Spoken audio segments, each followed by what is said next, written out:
Okay, we have returned. We have returned. We have returned. All right.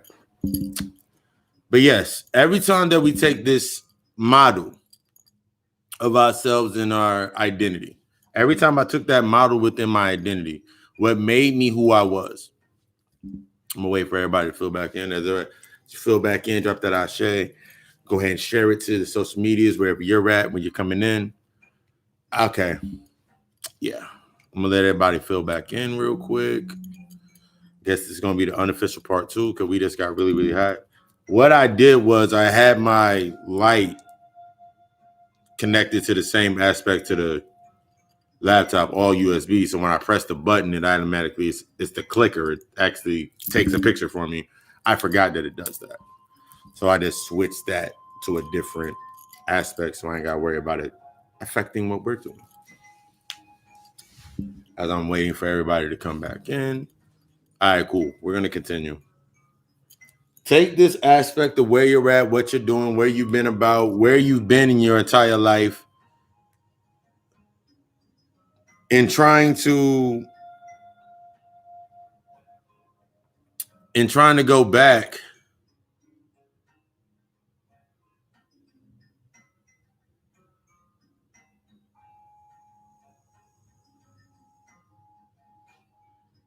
when we take ourselves into this aspect of where we're at and what we're doing, how we're moving forward, what we're tapping into, our energy, our flow, all of these things are built upon the thing that you're actually working on. All of the things that you've done unconsciously. This is the big aspect about it. All of these things that you've done unconsciously within your life, within your life, within your entire making, all of the things that made you stand out, all of these qualities that make you stand out, the way you've done your hair, the one piercings, tattoos, all of these aspects, these are all points and nexus points that you can look at to go within yourself to be like, damn, why did I do that? What was that expression? Now, is this expression, this is the aspect when you start letting everything go, going into no self. Before you have to reach no self, you have to reach a state of no self. This is one of the aspects that a lot of people don't want to get into. I don't want to lose what I have right now. I don't want to lose this for the memory. You don't hold on to the memory, you hold on to the lesson. That's one of the biggest things about it. You don't hold on to the memory, you hold on to the lesson. As pressing buttons. You don't hold on to the memory, you hold on to the lesson. What's coming forward for you right now are all these memories, all these relationships, all these dealings, all these things that are coming to the surface. They're showing you the death clock. It's the end of it. That no longer suits you. This is no longer something that's for you. This is no longer something that you need to be subjected to. That's what you're in right now at this moment in time. As we move forward, as we dance, as we do what we do, as we make our moves, as we walk, as we talk, as we do everything that we are doing in this moment in time, that is what's going on right here around you. All you're seeing around you right now, over and over and over and over again, playing out over and over and over again, all you're seeing playing out is the remnants of what your energy did in this space. You wanting to see the perfect relationship. You wanting to see right now. I was watching Hulu. You know, Hulu has commercials. They have the commercial about something I've seen like 10, 12 years ago of some senator talking about bringing jobs back to America. They're running the same exact scheme and play out that they've played out before. They're showing you this. They're showing you what is a lack of advancement. They're showing you what is a lack of advancement in an overall space for you to hopefully you don't comprehend.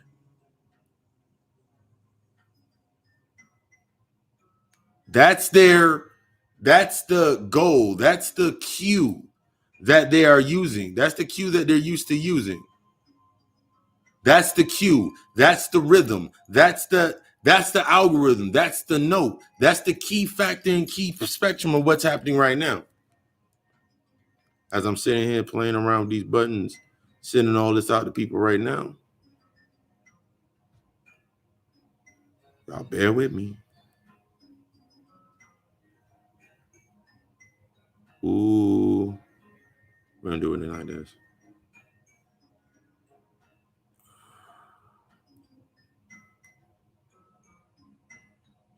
As everybody walks back in, we'll do that. Send everybody our magical button feed so they know they can come on in. But yes, we put ourselves in this mindset. We put ourselves in this notion, this motive to try to keep something going. And we already should have the understanding that if this space is built, if this space is one inherently flawed, if this space is inherently flawed, that's what this space is. It's of inherently flawed. That means it always has to recreate itself.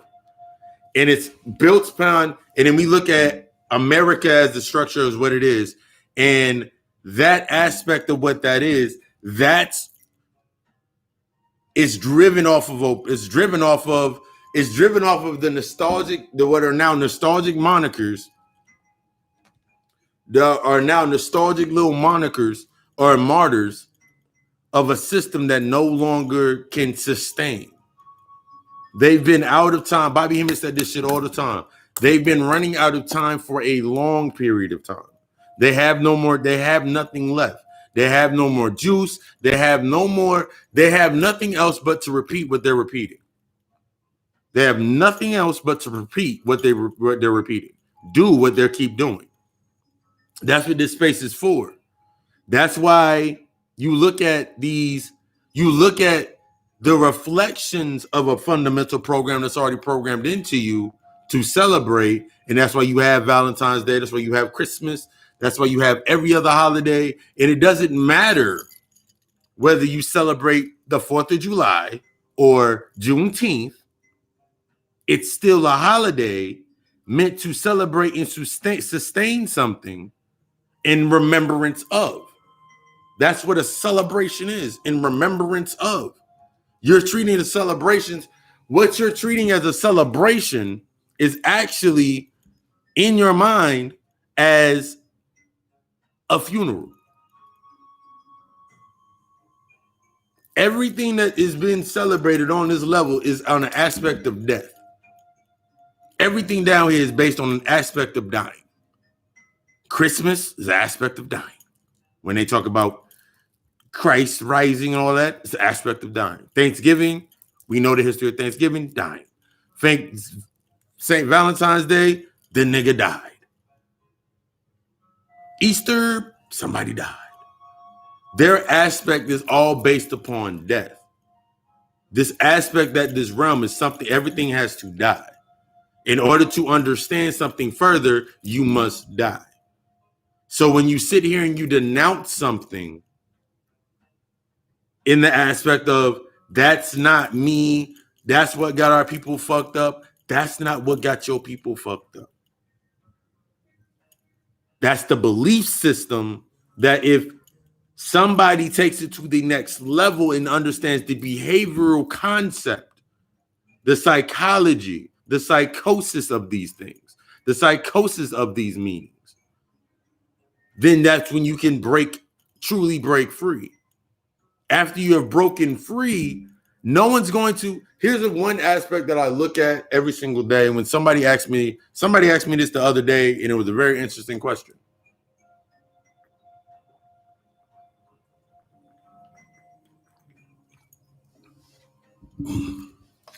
They were like,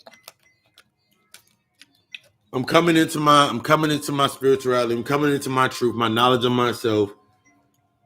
What do I do about my job? What do I do about my job? What do I do about my bank? What do I do about all of these things that I've appropriated based on what I'm used to, what I've had? What do I do with these things? What do I do with this? What do I do with these aspects of myself now that I'm in a space mentally and emotionally and physically?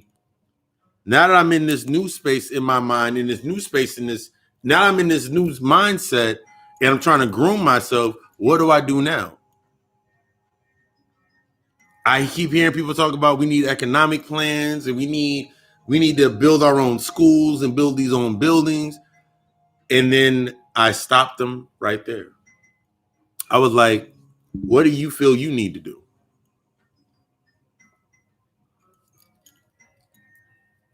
What do you need? What do you feel like you need to do? That's where you start. When we come into this aspect, nostalgia, just like glamour, just like passions, nostalgia starts to show us what we once were passionate about based on the feeling. Welcome back as you're streaming in. Drop that ashe. As you're coming into your new sense, the nostalgic feeling, remember, we're out of good and bad. We're out of right and wrong. We're understanding it is negative and positive. Does it serve me? Does it not serve me? We're on a new compass. This is our new compass. This is one of the first compasses that you move into.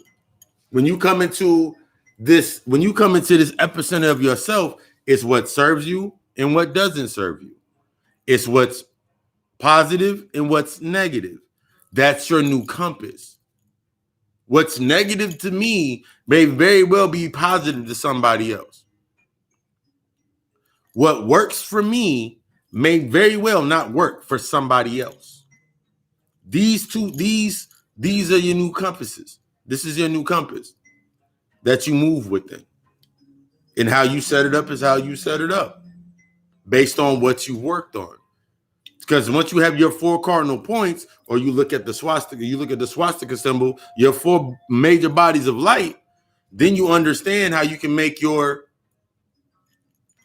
counter directions. Your northeast, your southeast, your southwest, and your northwest. This is how you start making your compass in all your cardinal directions. Because this right here, it wasn't that positive, but it served me just a little bit. Or this right here was really negative, but it served me to this point. And this right here was positive, but it didn't really serve me.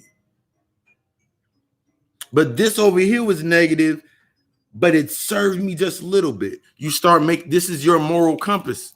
But you have to do this based upon intuition and not based on trauma, based on a feeling. A lot of us come into a lot of aspects and it keeps us locked down from actually opening up into the higher aspects of ourselves.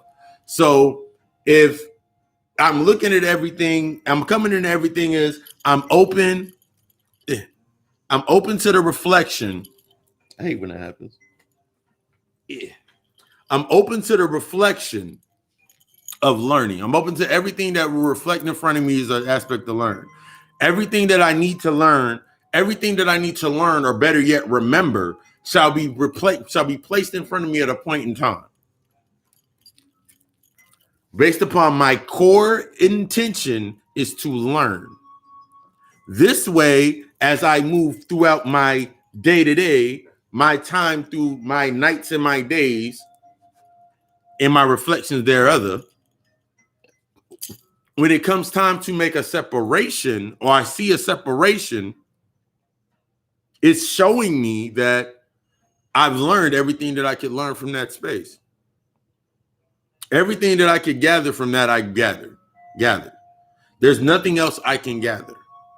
That whatever else is there based on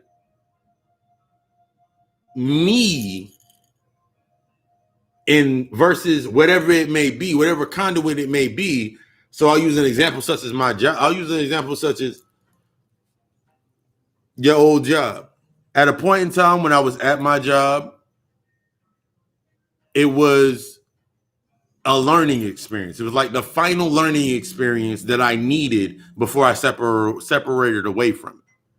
While I was at my jobs, I did things that, since my job became my life and my job became my career, Bobby Hemming broke that down. If you don't have a culture or an understanding of your true self, your job becomes your career becomes your culture.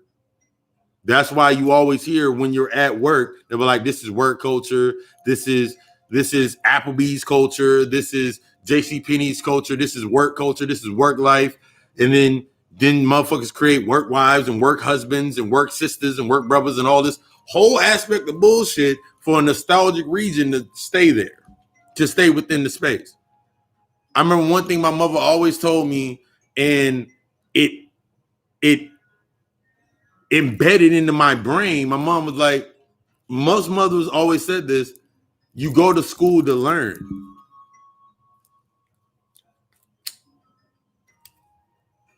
You go to school to learn. You don't go to school to make friends initially. You go to school to learn. You don't go to school to look fly. You go to school to learn. And I remember my mother, I remember going to school, like, this is after the years my mother used to dress between like the 1st and the 5th grade. My mom actually took me to the store and let me pick out my fucking clothes. I remember I put together a illustrious list of clothes that I wanted. I wanted this many color polos in this color, this many plain colored shirts in this color. I wanted this many V-necks. I wanted this right here. I wanted these shoes to go with this. I wrote this illustrious list. And my mom said, pick 3 things from each one of your lists that you just put together in there. And then we'll go to the store and we'll go get that. Because I was not in the aspect, I was always in the aspect to learn something. The aspects of happened in my life, the nostalgic values or the memories that I carry forward are the aspects that help me learn the most. Even the aspects that I did not learn from. I remember there was aspects, I remember my pops put into my head a business model. And he always used like examples like, you can sell calendars. I remember when I was, and my pops is like 73 years old. My pops was like, I remember, because he lived in Florida, he was like, I remember when I had hot dogs. I remember like I went to the beach, I got a little ice chest, put some ice in it, some sodas, and then I went and bought some hot dogs, and I got a little grills, and I sold hot dogs at the beach. And I was like, okay. It imprinted into my head, but at that point in time, I was like, what does this mean? My pops never advanced the information, because within the information that he would give out, there became a separation at a point in time. And then everything else, when I was like, okay, cool, I can sell hot dogs, I can sell something, I can do something business-wise, it was always replaced with the fundamentals within religion. In this space, there becomes a death set. This clock is now is over. I've been saying it for 5-6 months now. I said it as a mantra, and I then started saying it out loud. 2012 sets the end. 2020 is the vision. How you perfected your vision moving forward. That's what all of this shit is showing you right now. What are you doing to set yourself forward? What are you building mentally? How have you mentally prepared yourself and put yourself together to step forward into the next phase for yourself, not for anybody else? Everybody else going to come along as they need to come along if they're supposed to be there. How are you setting yourself up? What did you learn from this? What did you take from here? What did you take from here? And how are you prepared it here? What have you learned? When we get stuck based on the emotional aspects of things, based upon emotion, when we start looking at these things, some of the relationships that were built upon a trauma of some people have an aspect of not being accepted. Some people we have an aspect of being ingrained that we were different anyway as black sheep. From our taste in music to clothes to everything that our soul expressed at a younger stage. Now you're coming into this stage, you're like, now you're looking at everything that you have done and everything that you did not want to do and what you conform to. How much did you conform to and how much is actually you? You cannot see this with the mask when it's right there on your face.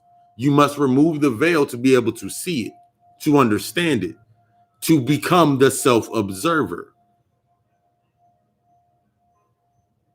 These aspects for us become hard because we'll sit there. I remember sitting there at points in time, and I was like, the way I dressed, the way I dressed, the way that I talked, the way that I held myself, the way that I did things, it didn't fit the narrative of the space that I was in. It never fit the narrative of the space that I was in. It never fit. I never quite meshed. Even when I transitioned to the underworld based upon my father's side of life, and I was around my pops was the poppy these niggas got shit to sniff from, and all of these aspects, hearing in all these rap songs. That's what my other half of my family was. My father's side of the family was. And then I looked at it, my pop's side of the family is actually my pop's entire side of the family are of an archon base. Spooky. Because a lot of the times we get stuck with our families and not understanding that nostalgia feeling. That was my mother, that was my father, that was my play mom, this is my play aunt. These aspects, you're not understanding why. And this is where that deepness gets into it. You're not understanding why certain people had to leave at certain times. But if you're looking at it based upon emotion, it connects to the trauma, and then you now steady live out. My pops was never in the home. My mom's was never home. My mom's was a crackhead. My dad did dope, or whatever it may be. My uncle was an alcoholic. All of these aspects, when you get connected to the aspect of what they did and use that as the trauma to move forward, now you'll do that for everything. Everything becomes in that aspect of deflection based upon that original cause of your starting point. Your original cause coming down here is actually based off of the original effect. Your original cause for the sleepy time, to come down here, was to experience humanity. When you look at when you go into the Kabbalah and you look at the Kether had God did not know what he looked like. God didn't know what it looked like, so then it made another one. I don't know what this looks like, so it made another one, and it made a whole list down here to this prison realm or Earth, the prison planet, the womb, the place where you're reforming and you rise from. That's why Earth is inherently flawed, because you ain't supposed to stay here. You're supposed to learn how to create here, and then as you learn how to create here, put it together up here, grab all the reflections and prepare your shit and make it up here, then you can start actually creating. But you got to start from the source. A lot of us get stuck in this aspect of, if I get things connected to me, this is where the lack of openness, where the closedness comes to. All of these benefits of things around you are to learn from. When I move into any situation, and I have countless conversations through consultations when I'm doing sessions,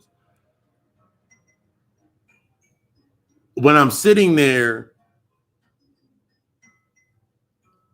every time I have a conversation, when I have a relationship talk with somebody in a counseling session, and they ask me about, we were never like, I was like, because it was infatuation. The beginning parts of the human relationship is based upon infatuation. After the honeymoon phase, the infatuation is run over. They get married or whatever. They go forward. They get married in that aspect. They go get married. If the infatuation dies off, then it's just going to be a long period of self-loathing each other.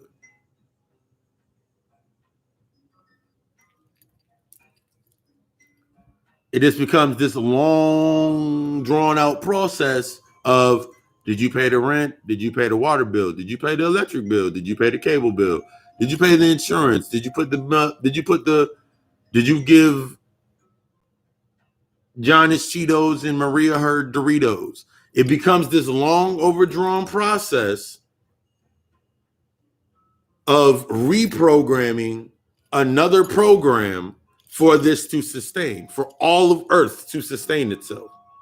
That's what this shit breaks down to. So for you to sit here and want an economic plan and scream for an economic plan, but you have not looked at the aspects of how to build a basis for an economic plan, you just simply want some money. You want them to give you reparations, then what? You want them to have black people live tax-free, don't have to pay for shit, then what?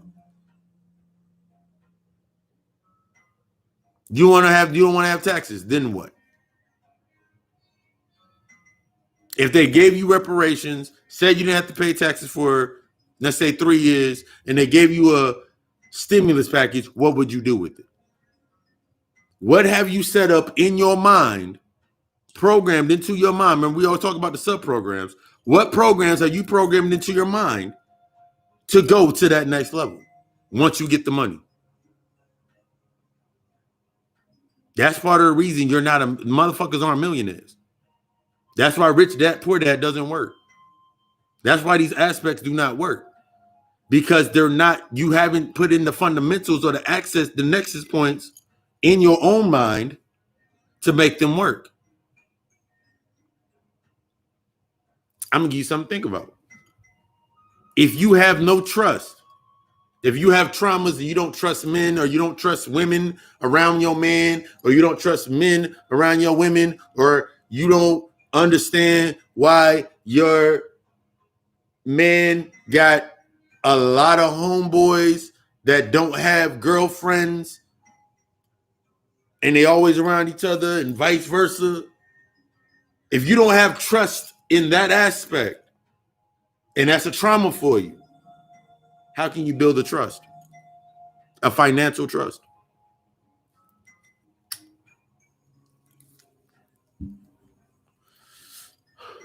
If every time you hop on social media and you air out your business on social media, my baby father ain't shit, this why niggas ain't shit, and all this shit, ... How can you build a private banking system?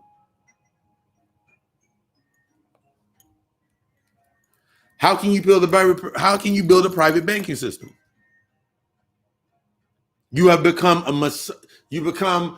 masochist to the feeling of oppression, having a reason for you to have to say some shit, having a reason for you to have to do some shit that you really don't have to fucking do. You leave yourself in programs based upon, I'm independent. Okay, cool.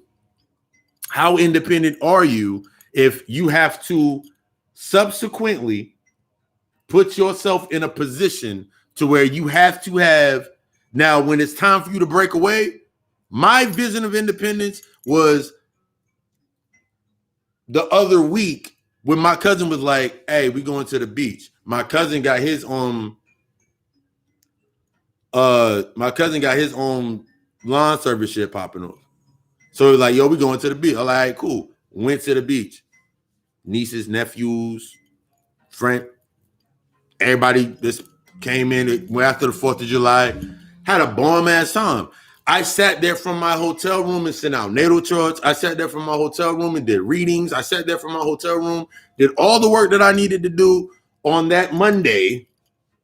And then Tuesday, I had a whole entire time with the fam. Ain't seen some of them forever. That's independence. When you're at a point in time where you cannot step away from something, you're showing that contradiction that you thought was independence, you're seeing the contradiction that is now your codependence. When it's time to step away from something, you can't step away from it or move and venture to do other things. You're now stuck in a state of codependence. And then you'll tell yourself, the world needs me. I'm on some Watchmen shit. There'll be a time when they call for me and I'll just smile. That's the aspect of the mindset that you go in when you're not basing yourself based on the parameters of humanity. What have you built to come to these tables? I hear the same shit happen every fucking year, but I see no one actually with changing their mindset to fit the parameters in the new pantheons and paradigms that is needed to go forward if you want to go that route. I had a conversation with a Moorish brother that I know a while back.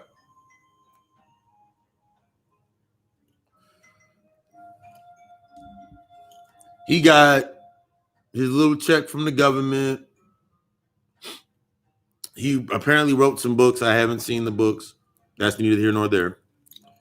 And he has people living with him.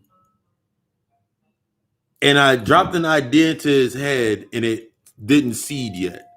I was like, you're always talking about you're a Moor and you want to build people up and build Asiatic man, all this shit.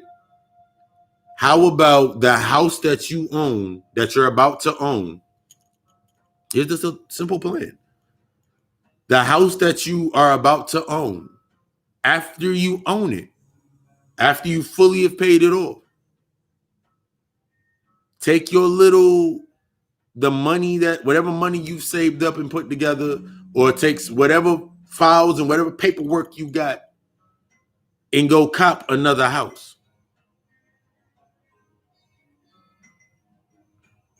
Take the other house and rent that house out. But the way that you rent this house out is based on when you set the leases and you're selling out, putting these rooms out. When you put these rooms out, you put them on a year contract, 2-year contract, and you say, from this space, okay, cool. While you're living here, we're going to move in education, educating you, getting you into a business-like mindset or helping you advance in things. And then by the end of your lease, your time here, you can decide to stay here, or you will be in a position to where when I go grab this other house, you become in charge of this other house within we can be in the same fucking community. This other house over here, and now we renting this house out. Now we got tenants in there under the same aspect, and we're building a community. We're changing the mindsets, the mentalities, and then flourishing. Man, I just want the money, man. I don't be trusting niggas like that. You'll never advance. Because when you say you don't trust niggas, when you say you don't trust somebody, there's something inside you that you don't trust. When you saying niggas ain't shit, there's something inside you that isn't shit. And this is not based on the emotional aspect. This is based on the aspect on when you acknowledge something in someone else, there is something inside you that you are that you are truly deflecting from. What you denounce or deny is what holds you captive.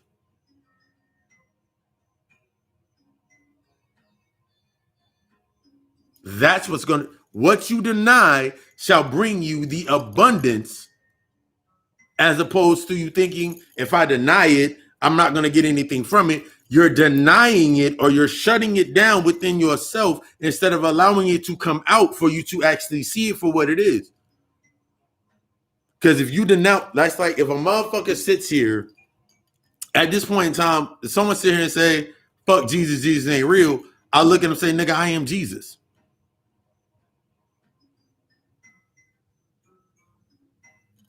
I'm Jesus, nigga. I'm the Christos energy. So for me to listen to the rhetoric of saying Jesus isn't real, and I have the deeper understanding of what Jesus is, that aspect of the archetype is, understanding that it is a plagiarism of the energy, and I can go back all the way back. Now that I've opened it up and said, if someone sits here and says, I don't believe in, I'm like, nigga, you are Jesus. You want me to show you how you are Jesus? I'm going to give you, because the same person that say, I fuck Jesus, same of like, my ancestors this, my ancestors that. Every part of your ancestors, the archetype of your ancestors is broken down from Jesus, Mary Magdalene, all the way to Aset, Isis, Oshun, Obatala. Those are the aspects that you program into your ancestral line. Because all of your parents, your aunts, uncles, all these aspects that you have this nostalgic memory over that you want to hold on to, you're not supposed to be holding on to them. Allow them to go forward. All of my ancestors have new spiritual names. All of them. From my grandmother to my father to my aunts, cousin, all of them have different spiritual names that are to me. All of that energy that was left on the floor from someone saying they're gone now, they forget the tradition, they forget everything grandmama did. Cool, bet. That's all me now. This is how you start looking at these aspects of this energy. If you can't look at it from that aspect, then when it comes down into the physical form, how can you build anything or see your soul tribe or see any of these energies or aspects if you're not tapped into yourself truly? You're not truly using the information. It's all fun and games for somebody to sit there every single fucking day and argue with somebody. I just saw on Sonetta TV, big up to Sonetta, but I'm seeing the same exact arguments.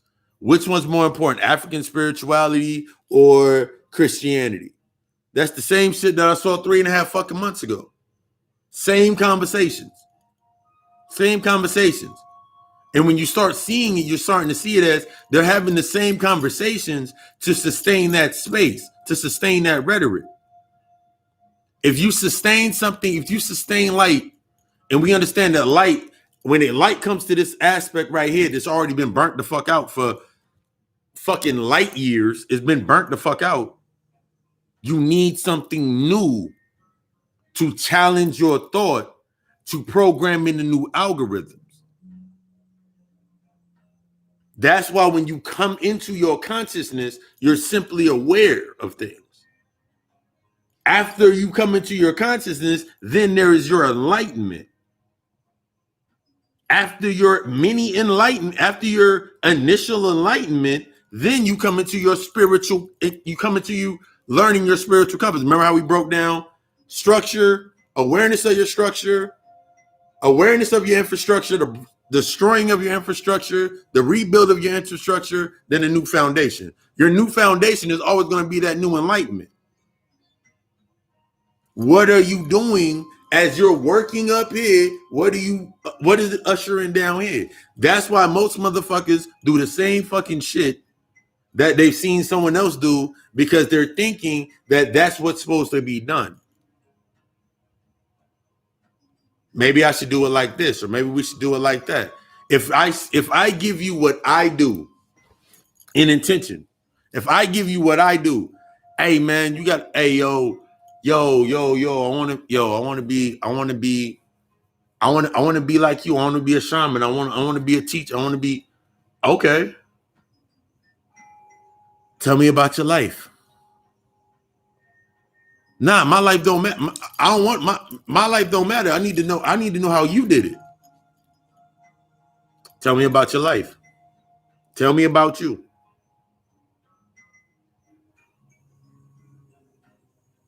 Let me know about you. Not what your identity is, but what about you? Man, I'm a black man in America and I'm oppressed.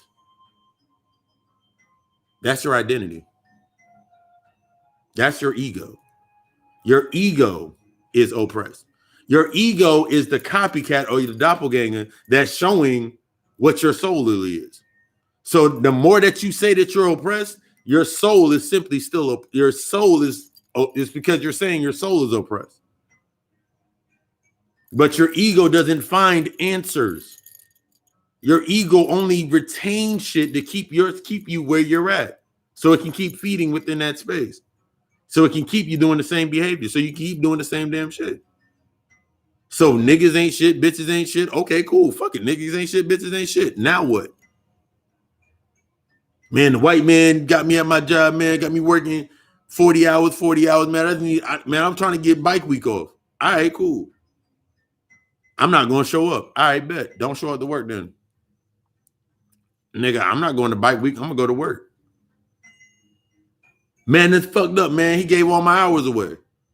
While having a conversation with me, man, he gave all my hours away, man. That's fucked up. Somebody kissed ass and got all my hours. Since you're stuck in conflict, you can't even look me in my face and say, nigga, you took all my hours. Hi, nigga, I'm the one that took all your hours. I didn't take anything. I was here, you weren't. They gave them to me. Simple math. This is what we get stuck in. Based on a lack of understanding of accepting responsibility for our own selves. And then we look for something outside of us to have more responsibility or more of a hoverance over us because we came from a fundamental system of where something was over us. The original programming to you based on your ego and identity was something was over you. That's why there was the pressure. Like, that's why the narrative of you'll understand when you get grown. When you get grown, you can do this. When you get grown, you can do that. And then motherfuckers go out and go motherfucking crazy. Because the original system and the original format was there are Asian people right now. Asian people right now. Asian people, you can say white people, Tamahoos, the yellow, the color, you can say the color of the fucking people, the Tamahoo, and the other 4 fucking colors that broke down through the grafting or whatever the fuck you want to say. You can even you know what? I'm gonna use my island roots. I'm gonna use my island roots. When I was 16, down deep, we were down on the island. Down in Puerto Rico, down in Bayamo and all that good shit. 70 degrees, no shirts, jumping off cliffs and shit. Nigga was beautiful. Had curls then. My grandmother, my abuela, lived in the crib. She lived in the house with my aunt, with my 2 aunts. They had the little spot over there. They had the houses. They had a house up here. They had a house down here. My aunts had houses that they would go to, and they would always be at my grandmother's house. Always telling stories. My grandmother would be telling them stories. I remember my grandmother told me the history of Christopher Columbus and why the fuck we don't like that nigga. Why we didn't like him anyway. Told us these stories, gave us all of this energy based on the aspects of nostalgia. Because even when you speak it based on you not liking it, you're showing your need for it. Even when you speak it based on not liking it, by choosing a side whether to like it or not, you're accepting the agreement with that item or that energy in your life that you need that there so you have a reason to be there. I don't like this and I like that. I like this, but the fuck does it matter? You have bigger things. And when you're not understanding these little small increments on the mosaic of your life, all of these things compute into the things that you move forward in, how open you move in, your aspect of perfecting your craft, your aspect of setting your plans in motion, your aspects of what you're doing next. It's all based upon energy.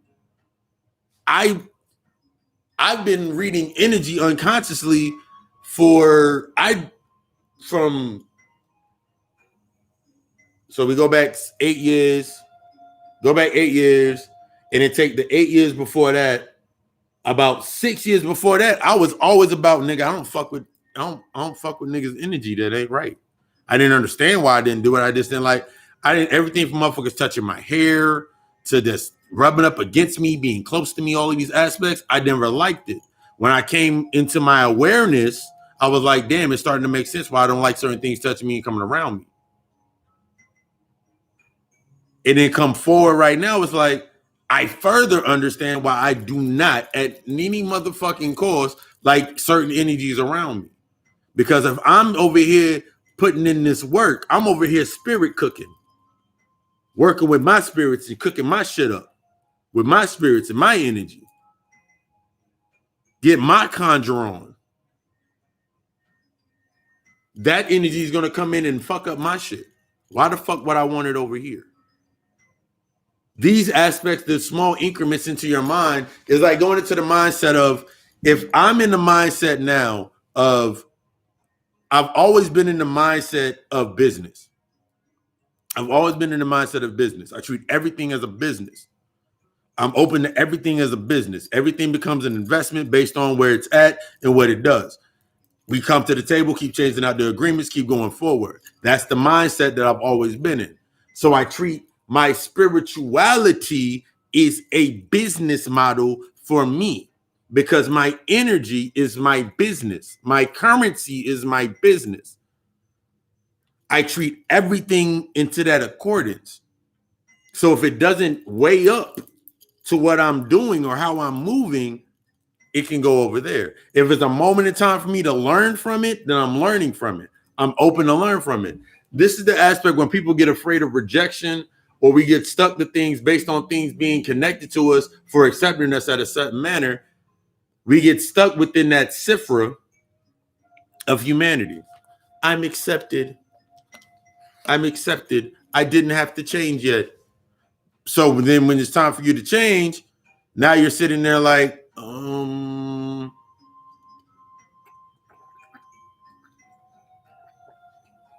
I'm about to evolve now. Okay, bye. And then you sit there with the battle with yourself like, what am I really here for? How long is this supposed to be here?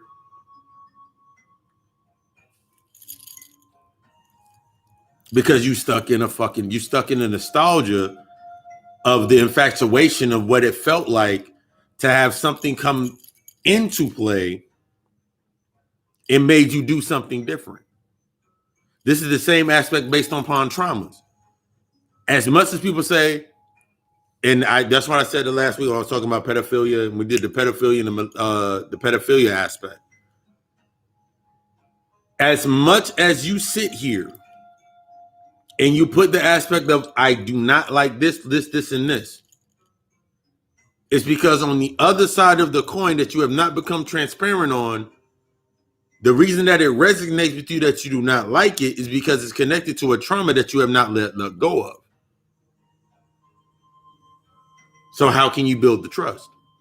How can you build that? How can you privatize or put yourself? How can you truly have an aspect of working for yourself, moving yourself, ushering yourself into a new paradigm, making yourself better if you're still stuck within the remnants and the tethers of your past?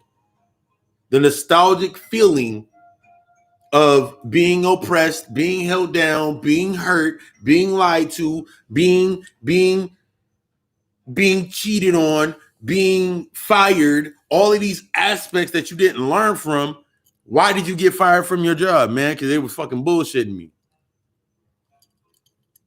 They fired you because they were bullshitting you. Even if that's the case, what were you not doing?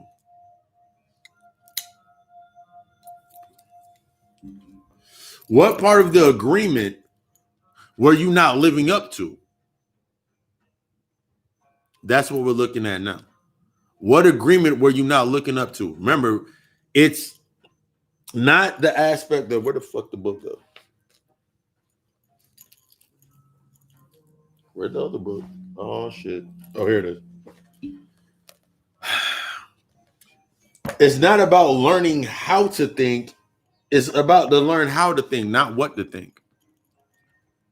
A lot of it's like what I'm seeing now, basically, like a lot now, is people want to be told what to think. People want to be told what to feel. People want to be ushered in this manner. What to feel, what move to make next. That way, if it doesn't pan out, they have something externally to steadily blame it upon. We need an economic plan. Okay. We need someone to put together the economic plan. Even before the planning, you need to learn something. Even before you plan a trip, even before you go on a trip, you plan a trip. Same fucking difference. Even before you go on a trip, you plan a trip. Or at least the intelligent people plan their trip. Even the most intellectual plan their trip. Plan the whole trip. That's all feminine aspect. In creating the plan. That's the feminine aspect. But most of us are stuck within the masculine aspects of ourselves. And now we're realizing that we need to concentrate on our feminine aspects to come into balance. Most of us have been, since you came in under a matriarchal society, the natural thing for you to go to that seems normal is the knowledge. That's the masculine aspect. But the feminine aspect is nurturing that knowledge and applying that knowledge. But if you're stuck within the traumas of the intellectual aspect of what oppression and struggle was, then all you're going to be able to speak from and transmute your energy through is based upon the oppression. We need black businesses because we were oppressed. We struggled. So if we have those, we won't struggle anymore. Yeah, that's why they keep us down. That's why they keep us down and make it so they don't give us what we deserve. What do you deserve? If they took, here's the contradiction. If they stole your shit and you knew it was your shit, what are you trying to get back? Because the information is there. I just spent $400 on fucking books just this week. So the information is there. So what do you really want? Man, we want America back. So you want to repeat this shit? You want to do it over again. So you want to go back to being in power, even though it was written that you were in power, and nowhere in the adjustment did it say you fell out of power. You want to go back so the shit repeats. So you just want equality in a space with the humans, but you called yourself a god, but you want equality with the humans that are worshiping you in their own way, twisted in their bust under de-evolutionized behavior. And so technically they are your children. In the aspect of your children growing up to be better than you and learning something that you didn't know so they can tell you something, but you're not open to learn what they are now telling you in order to do what you want to do and live comfortably. That's how I look at all this shit. That's how I look at all this shit. Because in me looking at the shit that way, now I can sit there with like, oh shit, nigga, they made the laptop so I didn't have to. So now all I got to do is put in the work that I wanted to put in anyway with the laptop. They put the program down. Oh shit, they came up with a new law. They came up with the new laws regarding on the money. They came up with the new systems based on money.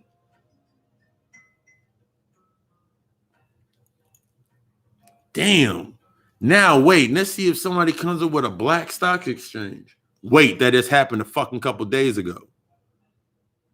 Now that there is an implement for you to actually invest into and exchange your money, nigga, do you have the collateral and the property to put into that space?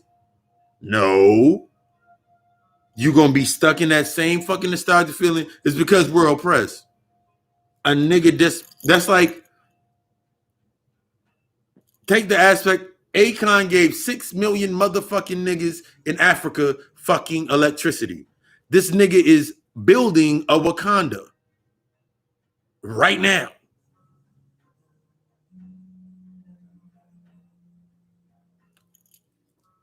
If I was following along with that aspect, it just wasn't for me to do it. But if I was following that concept, then I would be like, nigga, I can invest in that. How much does he need? Does he need, with his own crypto? How can I invest in that? That's the mindset. That's the next step. When I see something, now it's like, how can I either I invest or I learn from that? Instead of me looking at bullshit and saying, damn, it's because he's an entertainer, or damn, because he had some money, this motherfucker used what they gave him and went off the fucking face of the earth. Whether he went off or it's entertainment, whatever the fuck it is, this nigga took what he got and did what he wanted to do with their shit. And they can't do anything about it because he followed the program that they simply already put out based on intellectual. Their intellectual floor, their intellectual aspects is the highest aspect that they can go to. That's your floor. Everything you create above that is your genius, which taps you into your intelligence. The longer that you stay in a position, ushering in your intelligence or your unconscious intelligence or your energy or your light into a space, we're oppressed. Okay, cool, they're oppressed. Let's give them some stimulus money. They'll get quiet. They'll quiet down a little bit. Let's tell them they got another black female astronaut going into fucking space. Even though they should know by now that space is only a reflection of them, nigga, we ain't never really been there. Let's give them some shit that contradict their thought process to leave them further diluted and confused. To leave them in a sense of nostalgia. Let's give them the iPhone 11. Let's give them the Samsung 26. Let's give them the LG. Let's give them a fucking TV that not only it curves, but it straightens up and it gets big like a fucking TV projector. Let's give them a projector in the form of a television and tell them that we've advanced the technology. You'll go buy that. You'll go buy that $600 shit. You go buy them $600 shoes, that $4,000 fucking television. You'll sit here and go do this aspect for the nostalgic feeling just to sit there and watch fucking Roots. Niggas will go out right the fuck now. Go buy a fucking 100-inch, a 72-inch fucking television to watch fucking New Jack City. To watch an old-ass DVD. So you don't even have the Wi-Fi to make your TV, to add to your TV to make it smart, to use it for its more advanced aspects.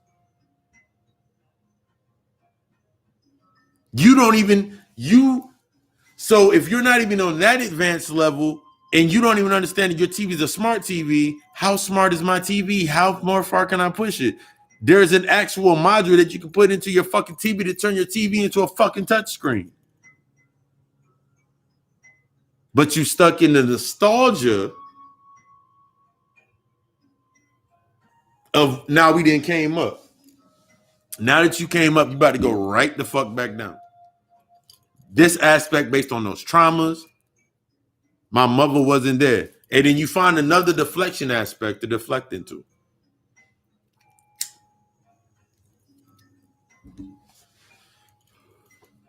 You want to go to another level in yourself, but you're stuck within parameters that no longer that you cannot feed into this space. So you want to do the same shit you did over here in this space? It don't work that way. How can I take what's over here that was meant for over here, meant for struggle and survival, and now I want to sustain? First, I must separate from all these aspects of my lower in order to understand them, to now come to my higher self and unify. You're so far ahead that you're behind. We've been here for so many fucking years. Came down, did shit, wrote shit up, came down, forgot it, came back, did it again. That we get stuck in this aspect and mindset that now that we've done all of this, where my money at? What? Does it make sense to you? It can't make sense. Seeing somebody use your emotions and tether that energy to you to pull it down to use something else. And then you wondering why you're reaping. You're reaping, but not taking responsibility for what you're sowing. You're reaping, but you're not taking responsibility for your sowing. The energy that you're putting into these aspects and these things to move forward are only going to sustain a space to longer make it so you can be pro this and anti that. The Afrocentric movement, all of these aspects, the historicalization of our culture and our information, that was the consciousness aspect of the awareness. When you heard Brother Phil Valentine, Shabazz, Panic, Bobby Hemmett, and a slew of others start going into the deeper aspects, they were breaking into the subconscious. They were showing you to go away from the ego to come into the subconscious. Now that you have the information, now that you know what you have to take away to take in the information, to use the information, now that you know where to cultivate the information, now on the other end of this scope, what are you creating on this end with this information? Not the same fucking pyramids. Even if you did want to build fucking pyramids, you first have to have your own structure and your own shit in play for you to be able to do what the fuck you want to do. That way no one says, "Hop, you can't build that. It's against regulation." Nigga, I'm not like you. I have a whole fucking island over here. These aspects, based on that nostalgic algorithm of loving the pain, loving the oppression. I ain't been oppressed in fucking 4.5 fucking years. My chief fucking cardinal sign is Aquarius. We're the fucking archetype of rebellion. I took on the name Papa fucking Lucifer. I took on that archetype of energy. Baron Samedi, Lucifer. Baron Samedi, Lucifer. And a slew of other energy and brought them all into that aspect. I embody the fucking chaos. Now that I embody the chaos, I embody balancing through chaos. What the fuck am I supposed to do? Go to my fucking job and sit there and be mad at something all fucking day, even though I know what I fucking need to do to walk away from it? except that I had a codependency issue. And why was I codependent upon it?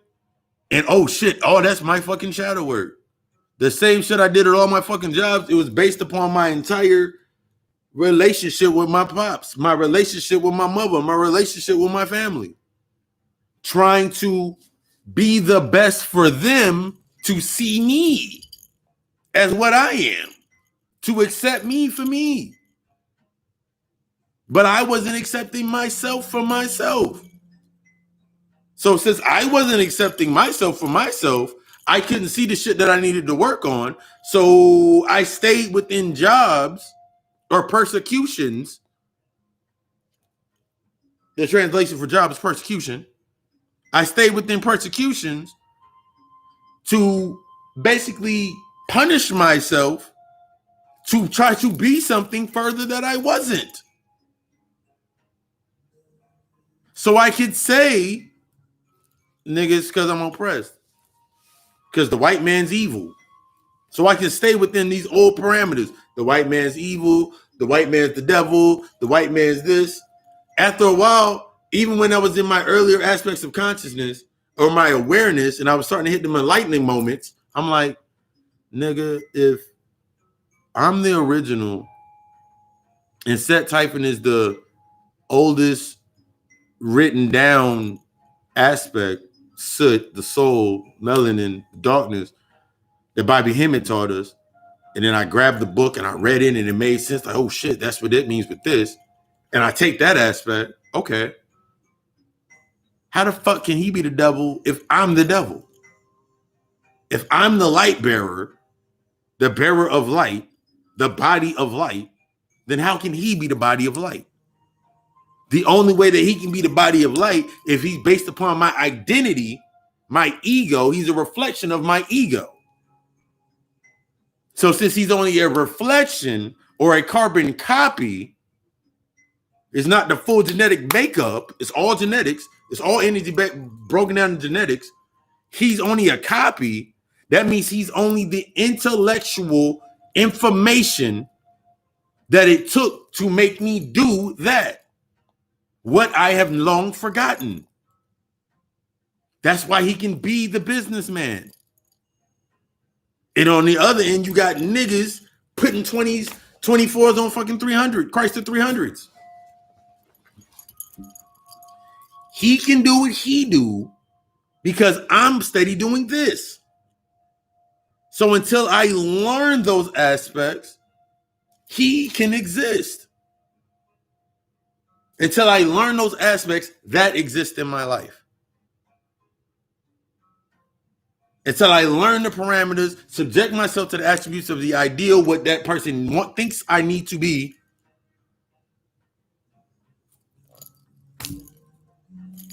That's what the fuck it is. It's the ultimate, it's the whiteboard. It's the whiteboard. And all the markings on it is the markings that are all on it is the only shit that only you can read to activate shit within you. But you stuck in the nostalgia of loving the pain of being oppressed. So you can be like, this is why I drink all the time.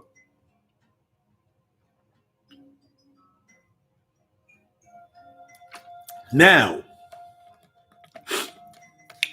this aspect of reality for this does not mean that you don't grab guns and everything that you go get, you should invest in. This is what that breaks down to. Everything that you acquire, you should be invested in.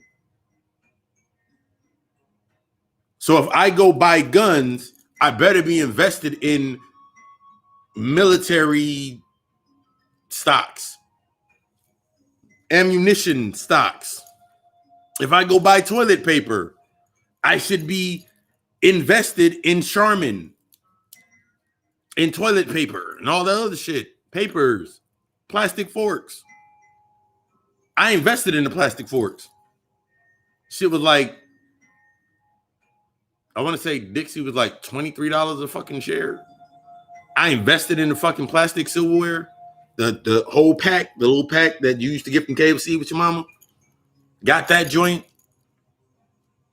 And now I think it was like $23 a share for like the plastic silverware bullshit.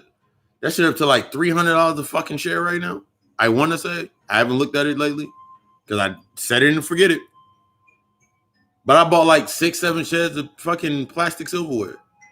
And that shit has increased due to the epidemic. Watch Pelham 1, 2, 3. Great movie. It showed you the conscious, and it showed, the hell is that nigga name? Denzel Washington played the subconscious, and no. Denzel Washington played the ego, and they made John Travolta the subconscious. Whenever they do these movies, that's like when they did Training Day. They made John, the white boy, the subconscious, and Denzel, the ego.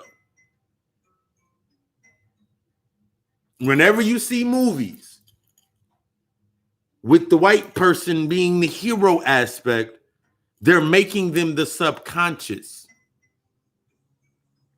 They're the subconscious. They're making the black star the ego. That's why when you look at that movie with Will Smith and his son was the young subconscious, and his father was the old subconscious, and his son was the ego. I think I'm saying that backwards. I have to watch the movie again. But when you're seeing these movies and you're seeing these playouts, when they show you the white hero savior, that's the subconscious.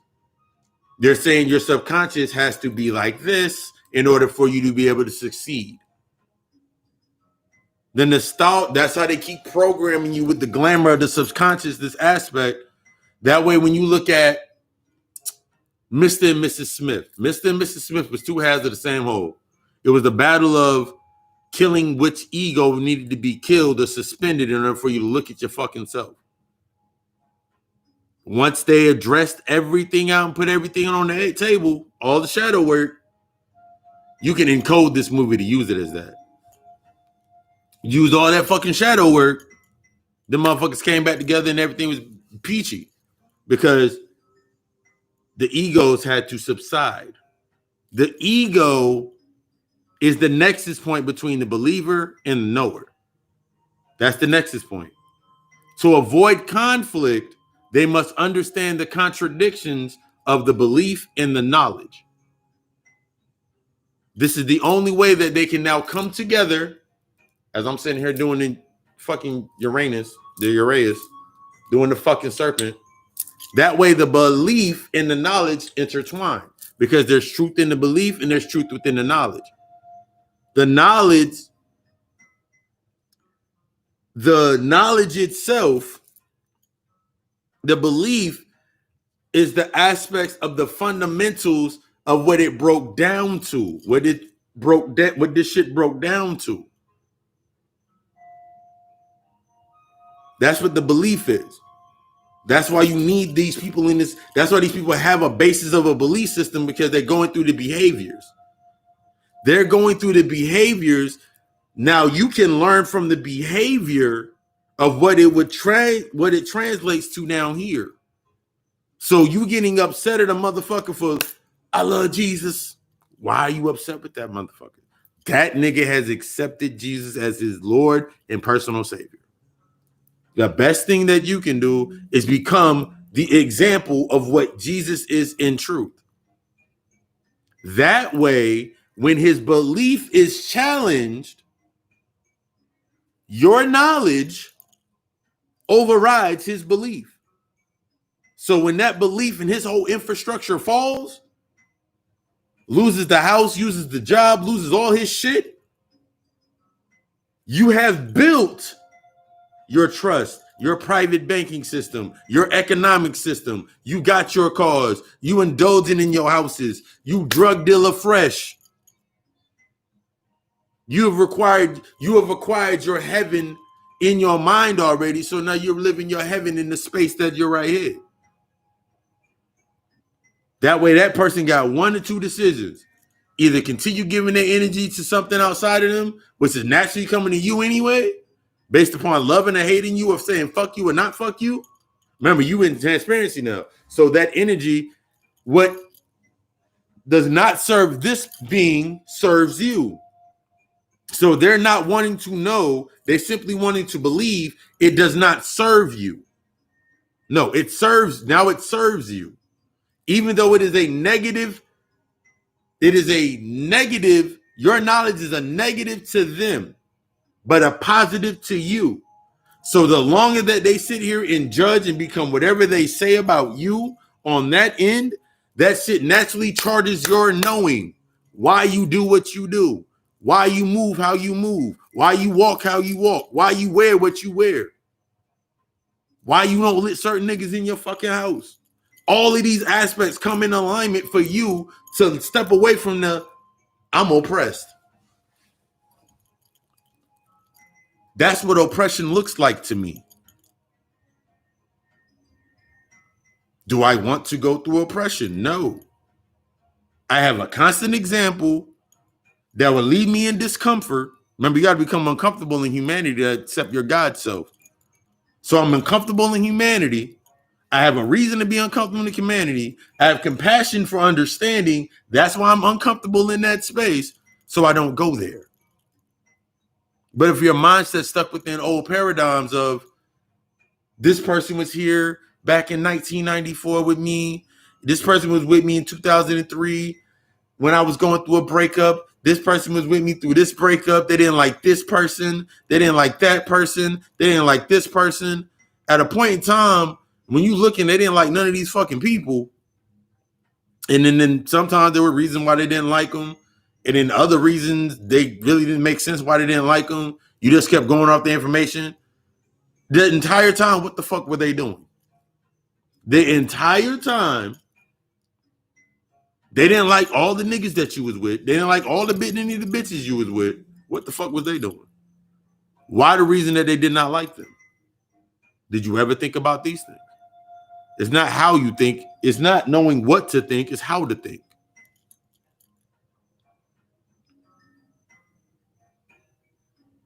How many people did you really think were actually based upon trauma bonds and the relationships that you were in at a certain point in time?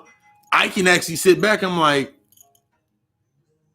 nigga, I had a lot of associates. I had a lot of associations.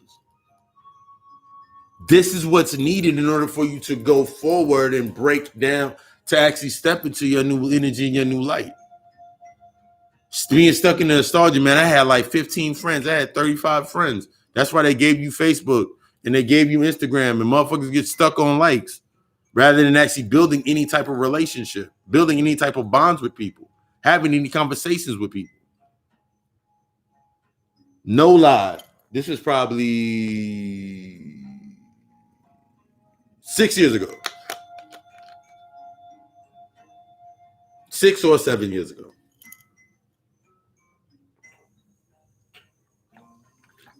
I was building or trying to build this little, I guess you can call it, one second.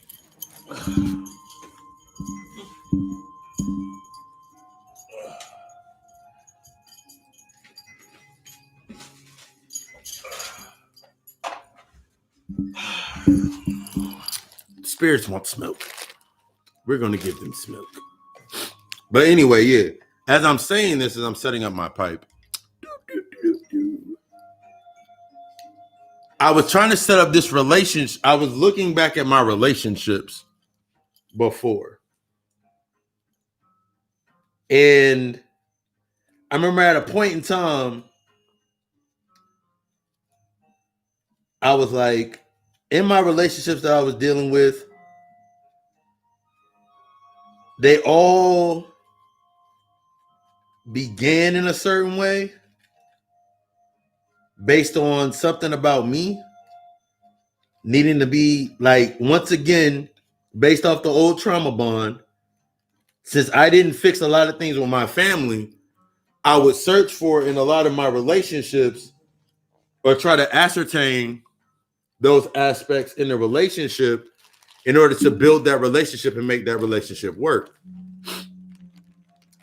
What started gravitating towards me was the same aspects of my mother, the same aspects of mother, my sister, family members, and all these aspects.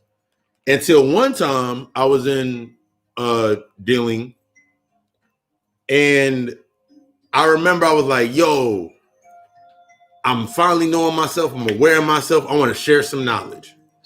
So I put myself in a position. I was like, you know what? I want to go to museums. I want to go to museums. I want to go to these aspects of learning myself. And I'm going to take this person with me, whoever that person was at the time. The development of the relationship or the build fell short because all they wanted to do was basically what they always saw in the fucking rap videos. Lay up, smoke, chill. Nothing was wrong with that, but like that was the entire narrative of their life. They wanted to sit back and smoke. They wanted to sit back and eat. And basically the physical aspects is what they wanted to gravitate towards, because when it came time to become deep or actually talk about things or build into a certain aspect of themselves, they lacked or they didn't have a true understanding or aspect of wanting to do it. And at this point in time, I came into a clear awareness of myself in an aspect, and I was like, to where I actually was aware of it, and I noticed it, that I was doing that an entire time. 90% of the relationships and friendships that I had at a point in time was based upon me having something and them not having it, or them having something and then me having it. No. Me having something and them not having it, or them having something and me not having it. But the original trauma aspect of it was always on. I was around these people.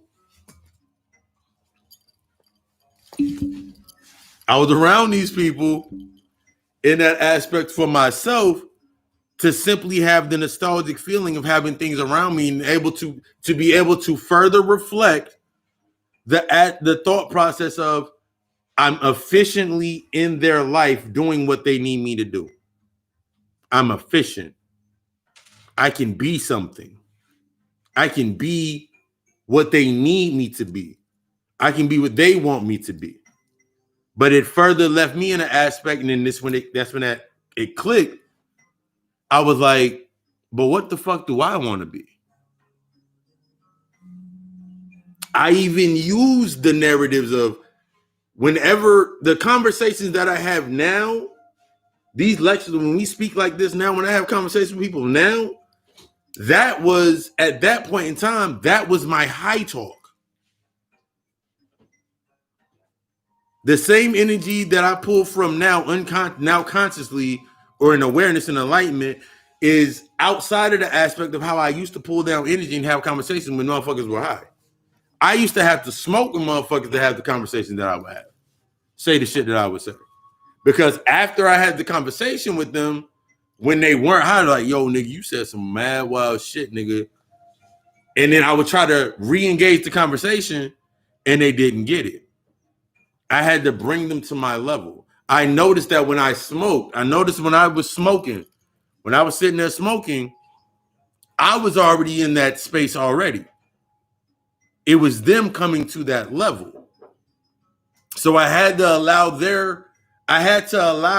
an aspect for them to come in to my space to understand where I was at. So then that graduated into that. Then now this graduated into that aspect. When I was cleansing myself, I wasn't smoking, I wasn't drinking, I was going into my vegetarian phase of myself, one of my first cleanses. All of that shit melted away, and I was sitting there in an aspect like everybody that was connected to me at that level, Just on me saying, yo, I'm going vegetarian. 3 out of the 6 associates at that time supported me in going vegetarian. The circle got smaller. I had different conversations with them. They asked me the reason why I went vegetarian. They were asking me more reasons of this. This is where the pro-black stuff started coming up in my conversations with people. This is where the Afrocentric aspect started coming up with my people. Did you ever hear about John Henry Clark? Did you ever do this? Did you ever see about this? Did you know about this speaker or this lecturer or this person? That's when these aspects started coming up. Once I got done with that space and moved on and ushered on, the circle got smaller. My energy still stayed the same, but the circle got smaller. What I noticed is that my energy was increasing as I was leaving out of these spaces. What I noticed was those relationships that I was in, and the reason I was connected to them was based upon a trauma that I did not yet deal with. I had quintessential father issues because I didn't meet my father until like 12 years, until I was like 12, 13 years old. My real father. I wasn't dealing with that aspect. I was just loving the nostalgic memories of being in New York with my father, going to Florida with my father, being in Puerto Rico with my father, being in all these places with my father. So when he passed, when he transitioned, and he told me what he had told me, that shit didn't embed yet. That you were born a king, you're going to become a god. 3 years later, like 2003, so that's 2 years later, 2005, my grandmother passed, so I didn't understand these certain aspects that were coming into play. All the conversations with my grandmother started making sense only after she transitioned. It sounded like parables to me or allegories, the way she put these stories together. The training for me to understand the allegories and the parables was based upon the relationship that I had with my pops. My pops always spoke in parables and always talked about Jesus. Still talking about Jesus to this day. Talked about the parables and all that shit, but he always spoken in the parables. Even when he talked about business, he broke it down in parables. He broke it down in an imagery. He broke it down in a program imagery that would be later in my subconscious. That's when I had to when I had to take it back out of the box and look at it through the new eyes, through my new eyes. Many can see, but not motherfucker. Everybody can see, but not everybody got the fucking vision. That's an aspect that we have to understand. Not only study all the fallen none, everybody don't have the same vision as you. And there's a reason that they don't have the same vision as you. Because if they had the same vision as you, you wouldn't move forward. You wouldn't know how to learn something. When you coming into this aspect of understanding your higher self and that positive aspect of yourself, it's not love. It's not, it switches from the old narrative. You need to find and have that love of yourself. The love of yourself. The awareness of yourself. The contradictions of how you put yourself into this certain paradigm of the program to allow yourself to stay in the program. As my mouth is getting really, really frothy. Sit this right here. This is the key point of understanding why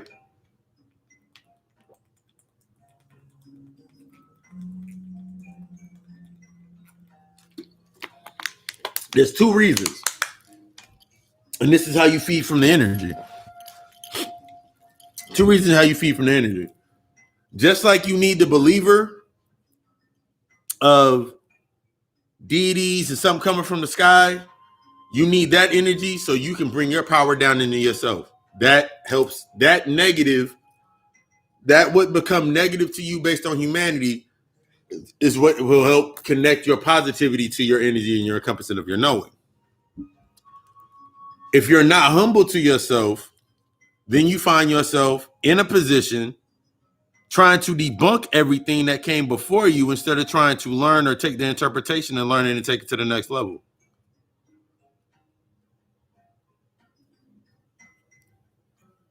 Every time I look at it, even when I look in I looked at a panic lecture. I actually got to look at that new one he got out with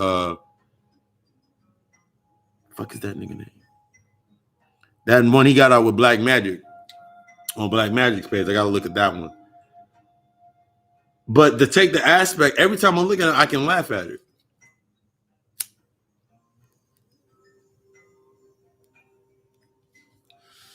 Every time I look at a panic lecture now, I can laugh at it. It's funny to me. The way that he says it, what he's saying is always on point. I'm tapped, like, there's things that he says that I'm like, damn, now it makes sense for me. Because everything that I look at now, since I'm studying it from an aspect of studying, either I'm like, damn, I can't wait to get to that point for myself, or damn, that's what that means.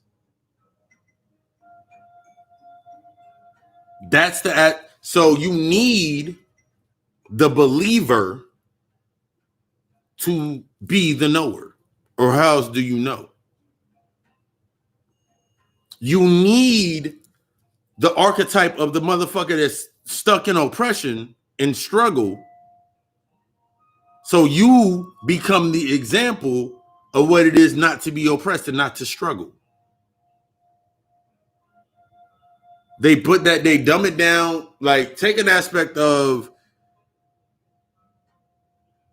motherfucker, black people get money and they leave the hood. They left their ego behind. When I think about when I looking at entertain a motherfucker, a nigga leave the hood, where he get money, leave the hood and whatever, in all of these aspects, leave your ass for a white girl and all that shit. When I look at that, I'm like, oh, he left his subconscious behind.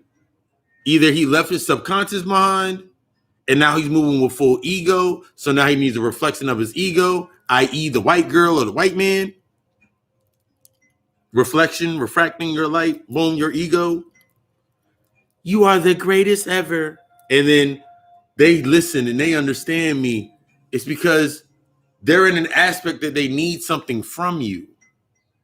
We're not in an aspect of needing something from each other at a lower level.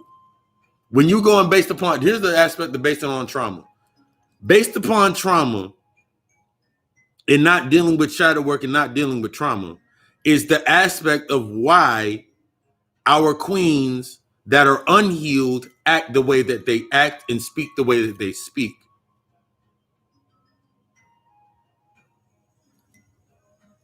Other half, the reason behind the way brothers act the way that they act is because of the traumas and the shadow work that they do not work on in themselves. So if you go halfway in, remember your ego creates that lens, so you see everything that can make you stay the way that you are. And you never have to change. You be that 60-year-old nigga wearing fucking hats backwards. Selling fucking candles somewhere. Talking about the shit that used to happen. You become that 60-year-old woman, got mad fucking cats, or some other cockamamie animal in your fucking house. Talk about niggas ain't shit. Still saying niggas ain't shit. But now you're a reader. Or you have some type of psychic ability. Not saying that you don't, but your ability is based on what you have connected to. So when I see aspects, when I think energy, when I think of interfacing with energy, I'm not stuck in the nostalgia of Hail Lucifer. Nigga, I am Lucifer. So when I say it, and I understand the archetype of that energy, nigga, I'm worshiping myself. This is when motherfuckers get stuck on one side or the other. When you got motherfuckers want to be Oya, Oshun, and Yeminya, and worship them outside of themselves. They want to worship these deities outside of themselves instead of interfacing with them. Just like on the other side, nigga, I want to be Asmodeus. I want to be I want to be low key. I want to be this, and this. Nigga, that is you. All of this is an interface of you. One of the longest running, it's not the longest running anime, but one of the most Americanized animes that I wanted to say. If anybody had Cartoon Network and remember Toonami, every time you looked at Dragon Ball Z,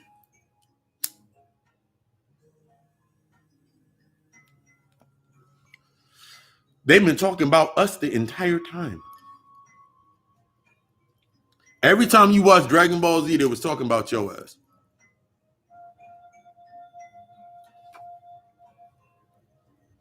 Every time. Hidden in plain fucking sight. Every time you watch Dragon Ball Z, the sense of nostalgia that you got, they were talking about you. It was a story within a story within a story.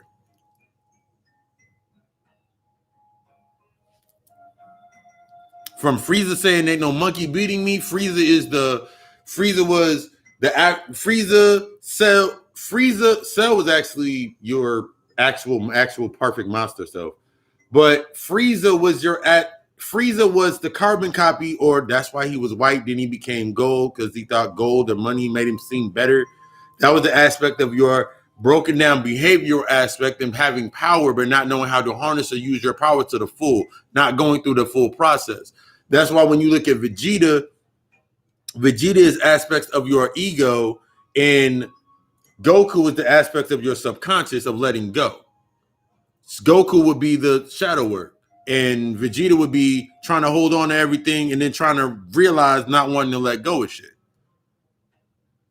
All of these aspects that they program into your mind, you're like, oh shit, nigga, I didn't understand that's what the fuck it was, what was happening. You just having a nostalgic memory. That's the reason that it was given to you based upon an image that until you go through it, you won't understand what it is. There is more motherfucking shit within anime, from Castlevania, all of these fucking cartoons that niggas only look at other niggas that do it. They be like, nigga, you weird, nigga, you watch that shit? And then this one of them motherfucker will sit there and unconsciously try to kick your ass. Let's do that one. I like that. We'll sit there and literally try to kick your ass. Try to kick your ass over trying to talk about their fucking cartoon or their shit, because that's real life to them. Because unconsciously, or whether unconsciously or consciously, it resonates with them because it means something deeper within them. That's what they can use to actually study. That's their nexus point. Everything has a different nexus point. What works for me may not work for somebody else. But that's also how you connect to others based on their discipline, based on they can explain their shit through their shit. So if I look for it through one fucking facet, one beam of light, if I'm a multi-dimensional being of light, I'm a celestial, a titan. That's what I am. If this is what I claim to be, if I claim to be a god, let's start there. If I claim to be a god, but I'm oppressed by something, that means I am the lesser god.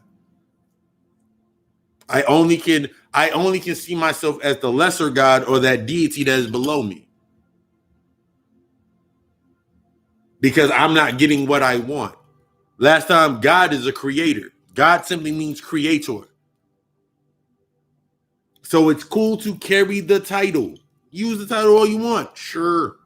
Use it. It's all yours. Go ahead and use it, buddy. I'm a god. You a god. Yeah, I create things. Yeah, we gods and we got to stick together. Sure. Wouldn't even have to say it if you really were it.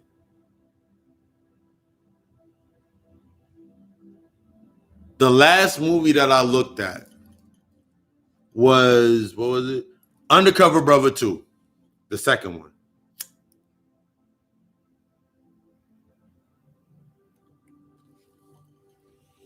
They made a whole entire movie about woke and super woke. And they put in every stereotypical thing about being conscious within that movie. Every stereotypical thing within that movie. Message on message on message. Message on message on message in that fucking movie. And I did my lecture. I think I did the lecture, Generations Lust. It is up on this channel. I did the lecture, Generations Lust. And I was like, how real are you? I was saying it before then. How real are you when they can display your image on the media every single day?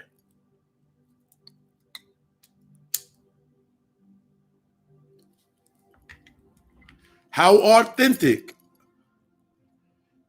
is your shit when they can pull from it and create an image of what they think it is? So the contradiction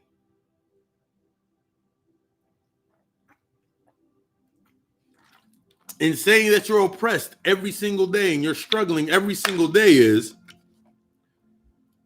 you pull down. It doesn't matter how much energy you pull down, how much light, how much knowledge, how many deities, how many spirits, what you pull the fuck down. Don't matter. No matter how much you pull down in. If you still within the containments of the system that you are saying that you are oppressed in, guess where that energy goes? So you can grab every fucking spiritual piece that you want. But if you're still stuck within the fundamental mind frame of being oppressed,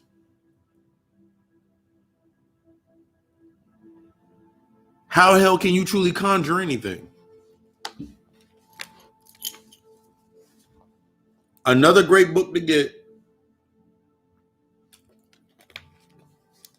Told you I've been pulling them in. I wanted to start actually documenting things. Another good book to get. Working Conjure. Just off the fucking introduction to these books. If something is built off of something or prepared to create, to make a new paradigm for something, hidden in plain sight and moving forward, and you're supposed to be using that energy to create something else to move forward. This is why I say things like, I use the old music to conjure, I use the old music to channel, and the new music to conjure. I give respect when I do my channels, when I'm channeling and downloading. But when I'm conjuring and putting together the new works, I'm using my new channels. The channels that have been created in my space. And I'm connecting in the memory. It doesn't matter. I don't give a fuck if little Uzi Vert don't acknowledge fucking Grandmaster Flash. That's the battle between him in physical aspect. They can argue that shit out. But I'm going to get this work when I listen to Teddy Pendergrass, and then I swing over here and I'm listening to fucking Trey Songz or whoever else. It's what I'm doing with this shit. It's what I'm doing with the information. It's how I'm using it to move forward. It's how I'm building my trust system. It's how I'm learning how to privatize myself. It's how I'm putting myself into an ability so I can move forward without the worry I'm still hidden in plain fucking sight, using what is in this space now. This is the aspect when we get into understanding you want an economic plan, you want an economic system, but you still haven't went back to study how they put together their fucking system. That's why you'll never have an economic system. Their economic system is based off the system, based off of your system. But since you denounce everything about that space, how the hell can you get to the shit that's right behind it? That's the ultimate deflection. To put something in front of you to stop you from going back. I don't know how many times people have looked at the aspect of when we were priests. I did my records. I was a priest. I remember going back in understanding the aspects when they made Set. Breathe. All right. Take the aspect of Set. Panic has said this a lot of. Panic said it a bunch of times. Bobby Hemmings said it a bunch of times. I'm gonna take it to the next space, because that's the honor. That's how you honor your parents. Honor the ones before you. Take the aspect of Set.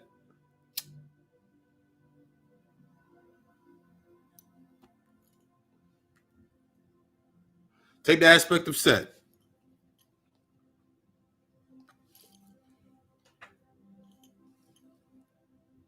In every picture on the wall, Set in every fucking picture, showing you not as being bad or good, but it's a necessary aspect. You got to do this to do this, even though you just don't want to do it. That's Working Conjure is a good book for that. Understanding what conjuring is, learning with your left and your right hand, your negative and your positive, your receiving your power go forward. Whichever hand is whichever. He was on every fucking wall. He was a necessity for you to advance and do things, to go back and learn things that you had to learn. Let's go forward. Let's look at the Bible. Let's look at the Christian text. Devil's only in there probably, I think the Devil and Lucifer's only in there 3 times. It's less than 5 times he's in that book. But they always say he's looming over you. That's the reason that you're getting the things that you get, and the things that happen, the things that happen to you because of the devil. It's because the devil made me do it.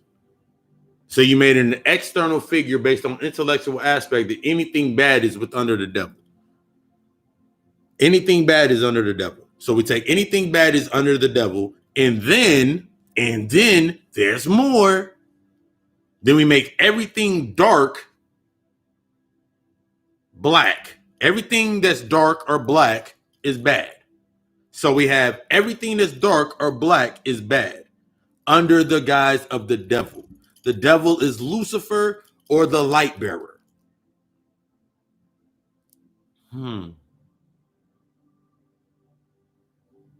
Everything good is white. But we also understand that looking back at the Kemetic text, when we did funerals, we were white because we were celebrating the transition into life. So we understood the light was the end and the dark was the beginning.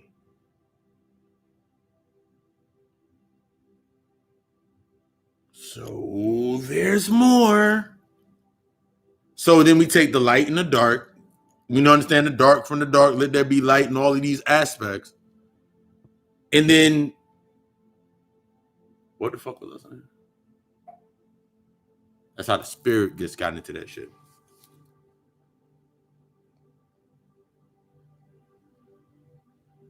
Light into the dark, dark into the light. But anyway, look at the parameter. It's going to come back. Look into this parameter, this thought process based on this nostalgic value that you're stuck within. Everything that you have to look within is based upon the shadow work that's in the dark. Remember, we talked about the compass in the earlier part. So if I'm going forward, but I'm stuck within, so if I go back, I realize that I have to go back into a certain point.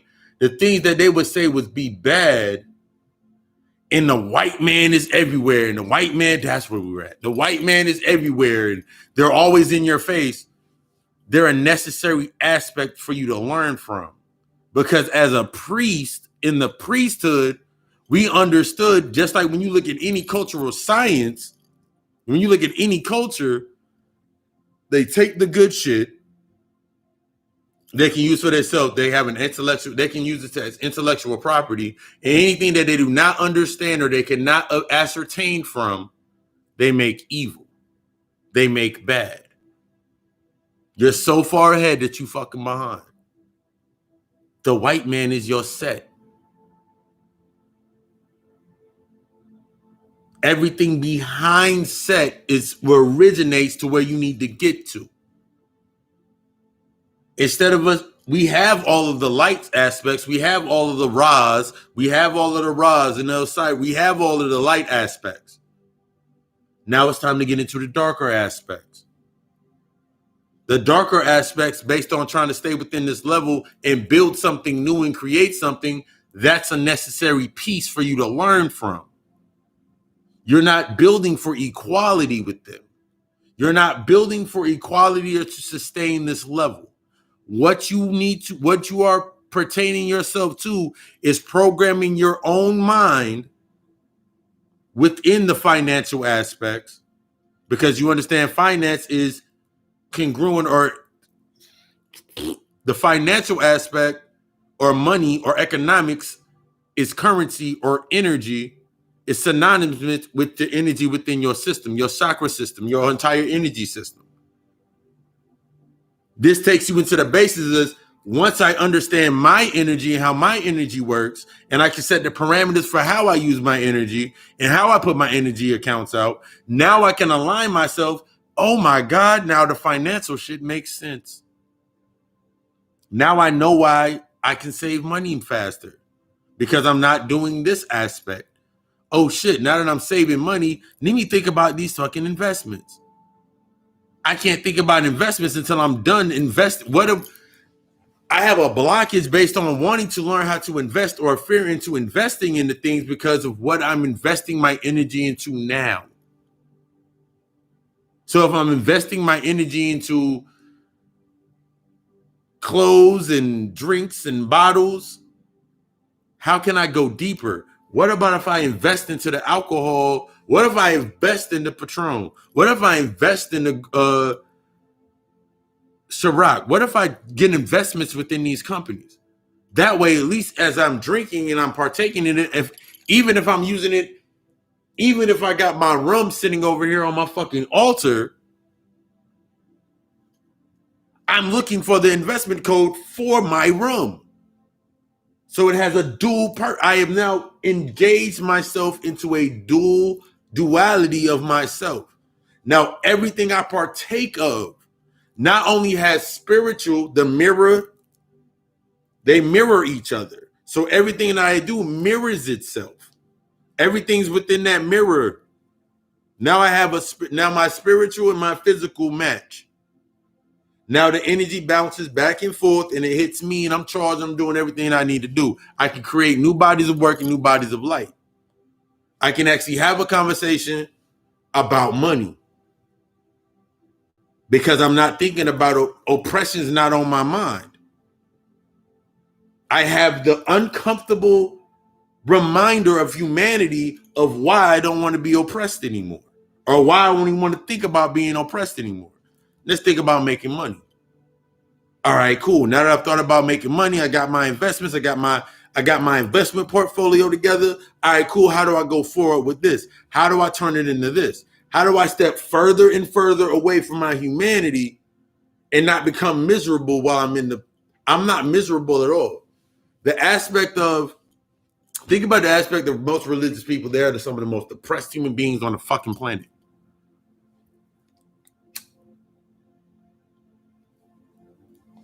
Don't get too happy. You got to stay humble. Don't get too happy. You got to stay humble. You got to stay humble. You got to stay humble. Don't get too happy. The Lord don't like people to get too happy. The fuck? Just think about that shit. Think about how oppressing that sounds. I took the aspect of 1 second, first Peter tonight.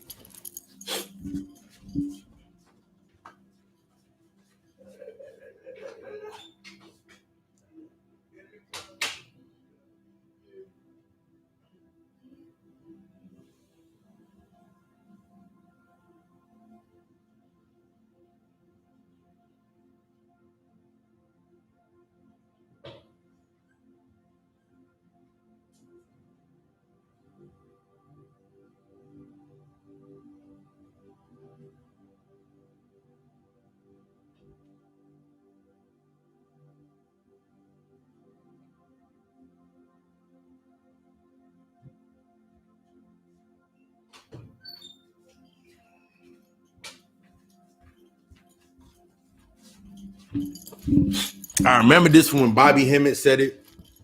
Bobby Hemmett was like, I remember he broke down when he was talking about the Bible, when he was just during his decoding phase. He was like, they gave them a book for them to learn how to interact with themselves, or they would eat themselves. Think of what they would do without the book. Take this aspect. Obey your earthly masters as you would obey me in heaven.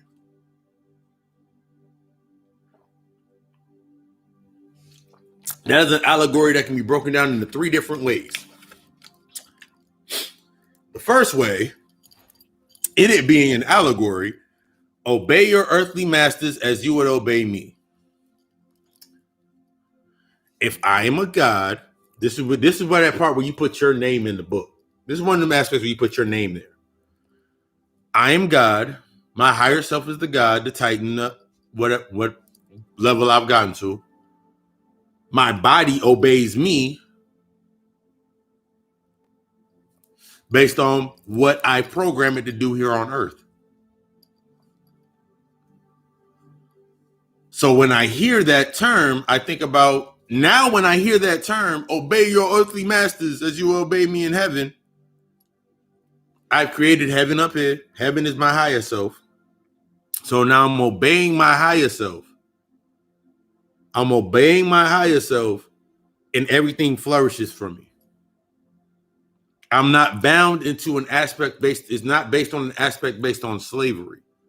They used it based on an intellectual aspect of breaking you away from your spiritual self. Remember, the first thing that was done was they introduced you to what death was. They told you could die. They fashioned they took the resurrection stories and all of these, they took the aspects and they made it so, nigga, now you can die. Being separated away from your actual, already being separated. You already was going to sleep. You already were coming down to Sleepy Town to learn this shit. The only way to learn something is through death. We understand death is the gateway to knowledge. Death doth gateway to knowledge. So you must die. So you died. All those aspects, when you think about the prisoners of war, and when they died for you to live. Anybody's ever heard that aspect? They died for you to live. They died for us to live. They died for you to fucking learn. Because the point at where they died at, the access point at where they died at, and why they died or how they died, and what was said to them, that's the contradiction. It's a book for, it's only a slave to the mind. It's only a slave to a mind that's only based upon thinking and not knowing. Until you know it, you can't actually use it. That entire book from we know Psalms and Proverbs are spells. Those are the spell books that he used for conjuring. So denying your power, denouncing something that's ultimately that can be learned from, or it resonates with you. That's why it resonated with you for a little bit in a point in time. I remember being within church and never feeling what they were feeling. And when they did do something, I looked at them, I was like, it was in my mind, I was like, that's not right. But then go back into the shadow, I was like, every time somebody want to fall out, they fall out next to me.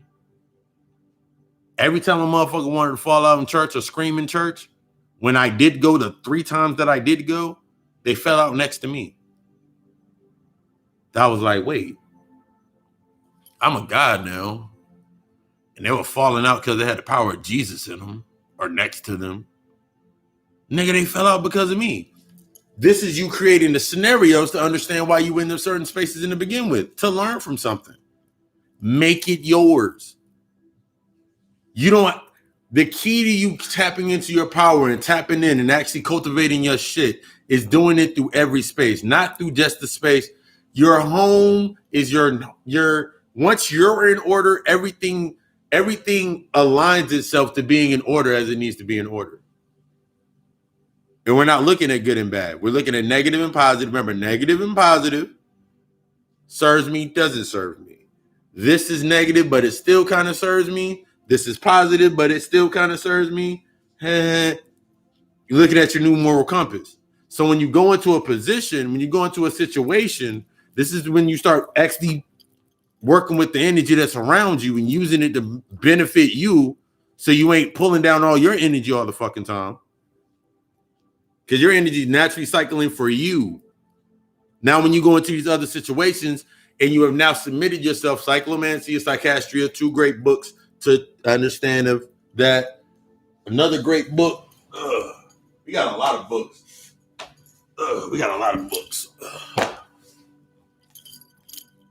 Persuasion and Dark Psychology. This book is on the dark secrets of psychology, or the subconscious secrets of the true or the original secrets of the subconscious and the art of influencing people with persuasion techniques, neuro-linguistic programming, and hypnotism. Another great book is Manipulation Psychology. Both these books by Robert Power. The Hidden Art of Attraction, how to learn how to speed read people. I do that all the time.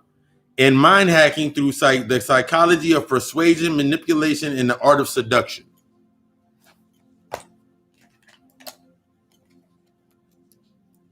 Big book, Mind Control 101. The thoughts, how to influence the thoughts and actions of others without them knowing or caring. I do this every time I walk around anybody. Anytime I walk around anybody that is a believer in Christ, I use this book. I use this information. While you're in this space, being a god, the aspect of the trickster aspect of being the god, when you think about Loki, you think about the archetype of Loki from the Nordic text. You think about Lucifer. You think about Papa Legba. You think about Bear Sami. You think about the trickster god aspect. That's the mind control. That's the mind control. That's the manipulation of the space to make it serve you. So you can better operate as yourself. But you have to learn how to plan yourself, plan and put that stuff, put these programs into your mind. So you better, now you, not only it becomes a dual aspect. The information within a book builds your defense. How you apply the information becomes your offense. So if I have the information, that is my natural defense. Just by me walking into a coffee shop with this book right here puts everybody in a defensive manner that's not on the frequency. It puts everybody in a defensive manner. I can be in straight offense and I can just sit there and be reading my book and hear someone over there whispering, that nigga into witchcraft, that nigga into voodoo. You see his hat, you see his shirt, of course he into that shit. I ain't going over there. I don't want to sit at that table. Cool. I don't like people anyway. I don't fuck with humans anyway. So the people that come over there that actually want to have an aspect or understanding of it, and it's 2 levels of this, because this is where we get into the aspect of agents and all of these propaganda aspects. You got agents and these people want to just come and get you information. They have to come to you based on humility to even get to you. I'm fully humble, so I'm open to speak on any level. But my humbleness opens up my awareness to my situation of where I'm at. Through understanding the psychosis and understanding the psychology and the behaviors, now when I walk into a situation and somebody's coming up and they're asking me really weird off questions, and don't have a soul, but they're asking me really standoffish questions. They seem loaded. This is even with this is even with other motherfucking black people. They're asking me questions that they want an answer to, but they want me to answer it in a way to make them be able to say something. Like they're trying to pull something out of me. I know how to shut that entire conversation down.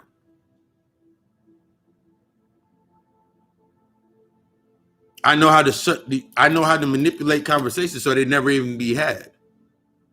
This is an aspect that you get past when you start working with your intuition and working with your own light, cycling with your own light. If you're not working with your own light, you're always going to feel something holding you down. If you're not working with your own light, you're always going to have a hate or a dislike towards something. Or you're going to have a extreme infatuation for something. When you're working with your own light, you see things, you're open to see things as you need to. You open to see everything that you need to see it as you need to see it. I can have open conversations with multiple people that are on my frequency, that are on the frequency that I am on. Have them all day. And I don't have to have a conversation with them every single day. There's not a dependency on having a conversation with them every single day just to know what they're going up to. My pops used to say a lot of the time, I remember my pops is a fucking introvert from out of this world. And I remember he was having a conversation with one of the people that he associated with around the neighborhood. And they were like, the guy asked him, it was a loaded question. He was like, you never invite me over to watch the game. He said, I don't watch football.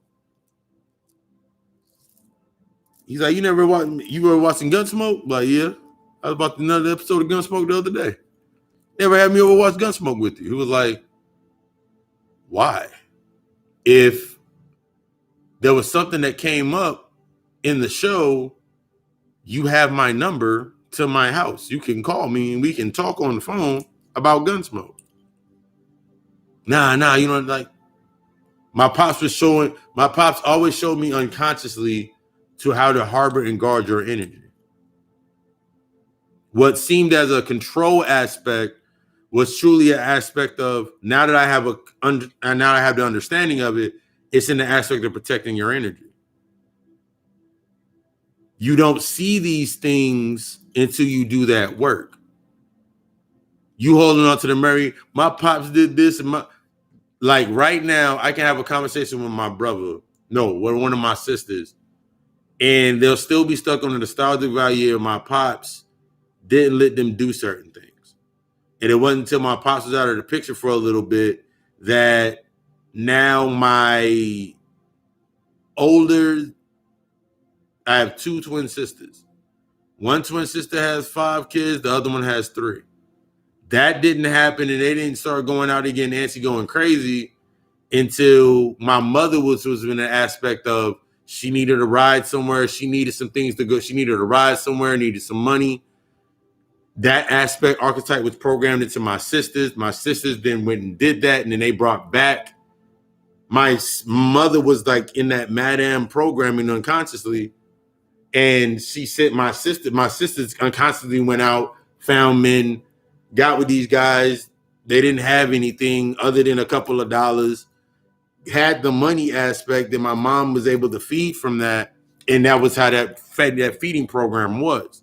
The program that happened between me and my mother, I now can understand it and nostalgic value. I learned how not to be when it came to the aspect of needing things and growing into my independence of myself. I see that all the time around me when I see people that are stuck within this system, needing something from this system, excited over stimulus checks, excited over unemployment checks.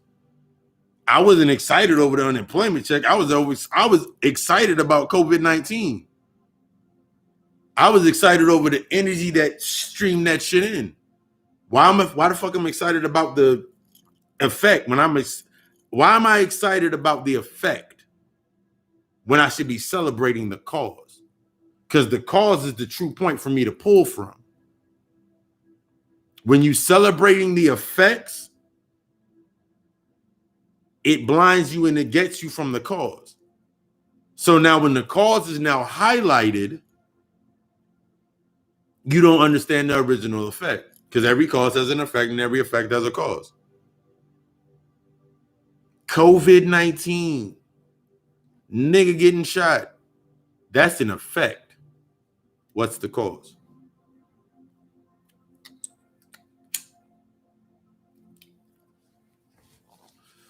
What's the cause? What's the distraction? What's the angle?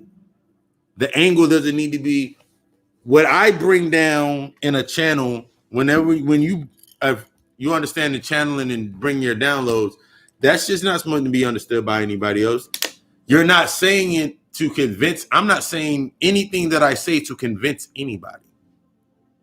I'm already convinced it's truth because I have the information around me that goes to what I'm saying. At the most, I'll share the books. Nigga, here, read this book. Read this book here, and you might get something different. Then we'll have a conversation. Rather than me saying, nah, the white man did this, this, and this, and I don't like white people because they did this, this, and this to me, and that's the reason my father wasn't in the home, and the reason your father wasn't shit because your father wasn't shit.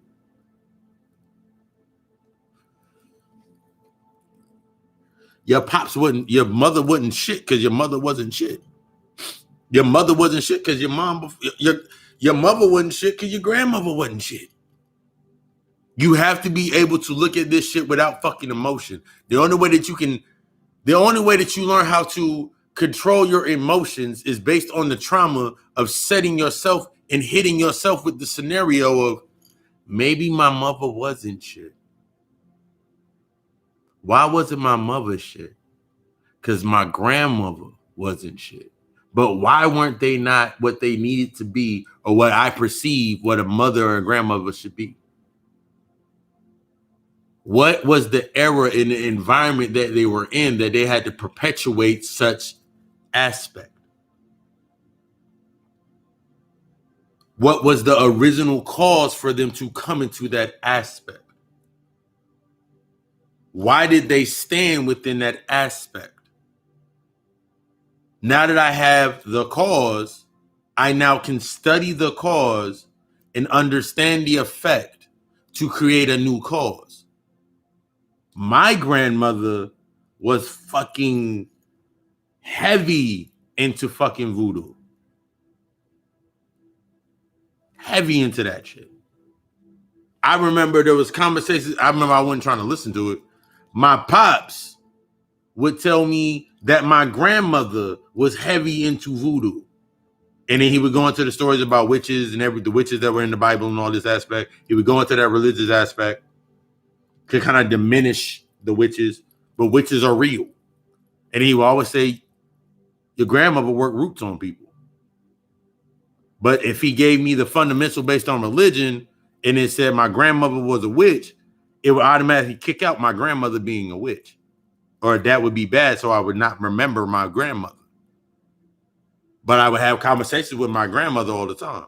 So I looked at what my grandmother did and what she hid under and her guys of her aspect. Then I looked at how my mother came up and her guys and her aspects and what happened with her in her life. And then I looked at me. Like, if my grandmother was hiding something in plain sight and didn't tell anybody, then my mother hid plain sight and didn't tell anybody. I'm the result of these two aspects hiding something in plain sight. My father was an aspect that was hidden in plain sight. My pops came into the picture and exposed the plain sight of my grandmother. Since I had this aspect of my grandmother and it came to the surface, now my mother came to the surface. So now my father comes to the surface. This is how you have to go through the traumatic events in your life to understand what the fuck how that shit reformulated you based on your identity or based upon now that you have the trauma under control. Is now a control part of is now a control conduit in your life that you can look at and study and dissect. What do you do once it's on the table?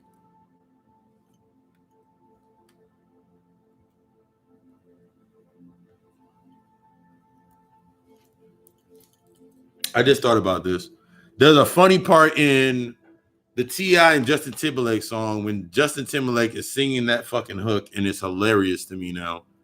He says, I'm traveling this road too long, trying to find my way back home. The old me's dead and gone, dead and gone.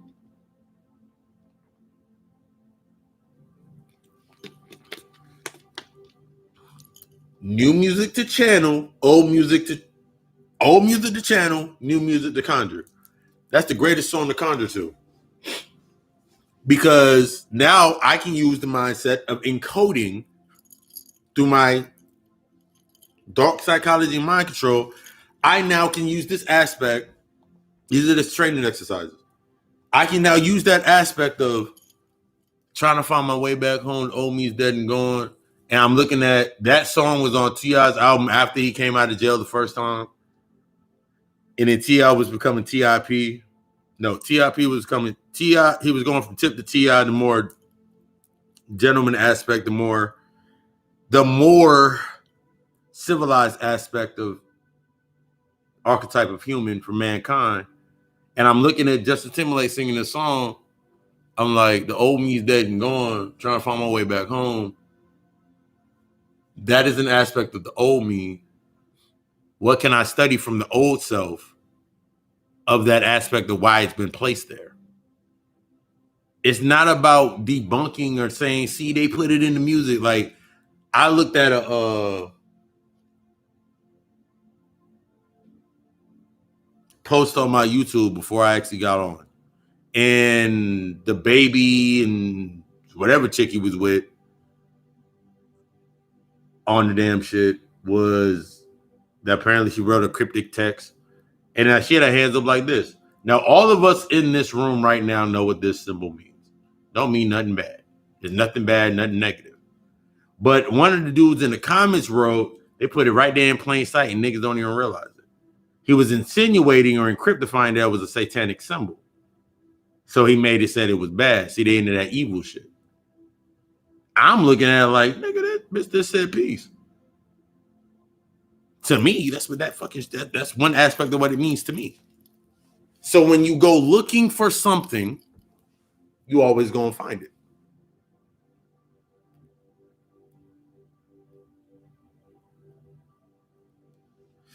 When you go looking for something, you're always gonna find it.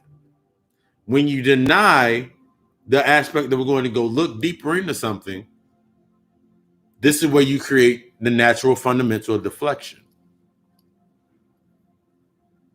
You're going to deflect, and you deflect in order to continue to project what you're used to projecting or how you're used to moving. So remember we talked about the investment aspect. So if I'm in the aspect of building my brand and building my company, building my brand, building my platform, such as God Call Alchemist overall, building my platform, building my company.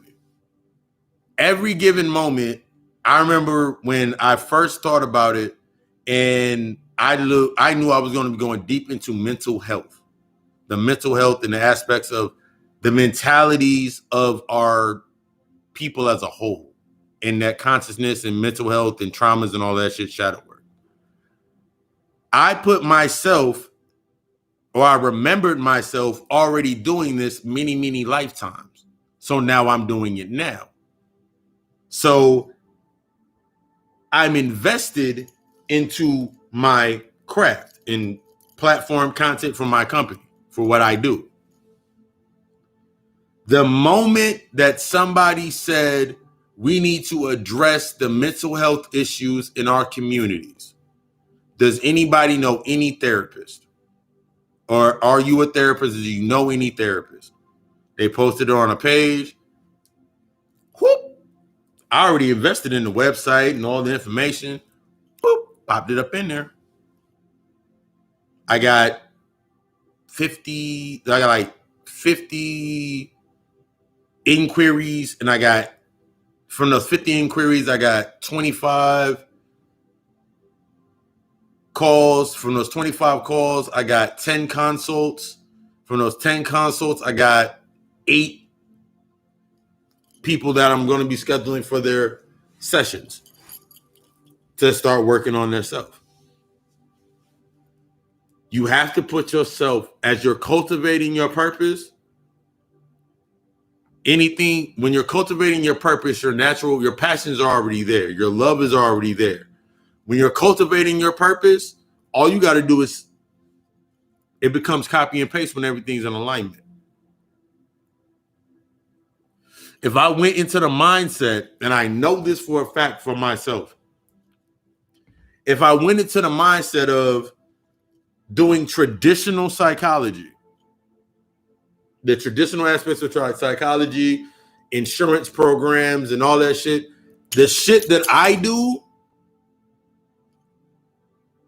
I would just be the things that I do and I pertain to in the heavy spiritual aspects of when I do therapy, going into the other subconscious, the hidden culture, going into these aspects of what I've studied. When I do a session, insurance is not going to cover me.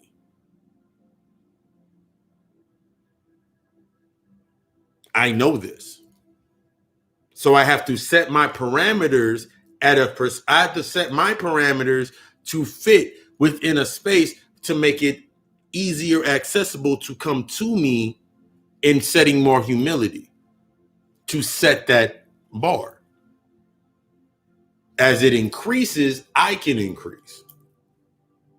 But I don't and in the same aspect of knowing the work that I've put in, and you're paying for that work, this body of work, to come and bring your best body of work out, I don't undercut myself. This is what we do a lot of the times in the community, where we undercut ourselves based on doing things that we should do, or what we truly want to do, doing what we truly want to do, or doing things basically until we're able to fully do what we're supposed to be able to do. It has to take an aspect of building. You have to have the mindset first.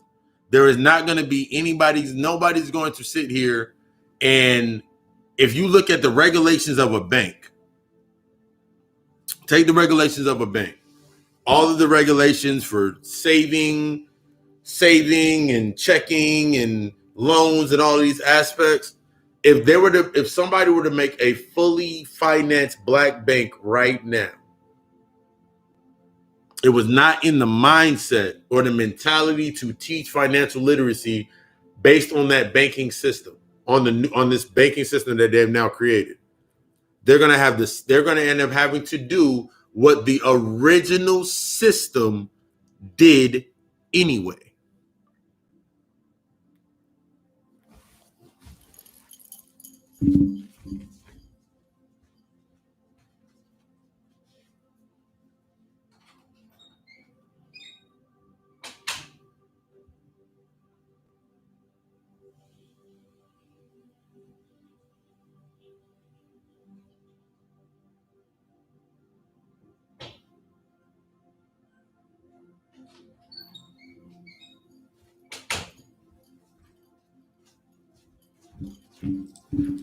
They would have to do what the original system did anyway to acquire their funds, because they misappropriated the funds based on the intellectual aspect. Motherfuckers was trying to come through. They started creating new things. They could not understand it. That intellectual ceiling keeps hitting. They couldn't go past that intellectual ceiling. So that's why they continue. And then this automatically, you start seeing the interfacing of they're doing the same things. They're doing the same exact thing that they did before. I watched the whole video the other day because I'm actually thinking of I'm putting together the internet channel because I got that Dame Dash bug bit me real hard. I was like, nigga, I can create an entire station. Whole nother story. And I was thinking to myself, and it was a white guy. And he was sitting there, he was like, the old program is obsolete. Like the digital, and now we're in a digital age where you can put ads on anything. You can put the ads around the whole entire screen and them shits flash up at certain points in time. So you can basically do ad space. We cannot move forward living in an old ass paradigm. We want to have schools and we want to have schools. What are you going to teach at your schools?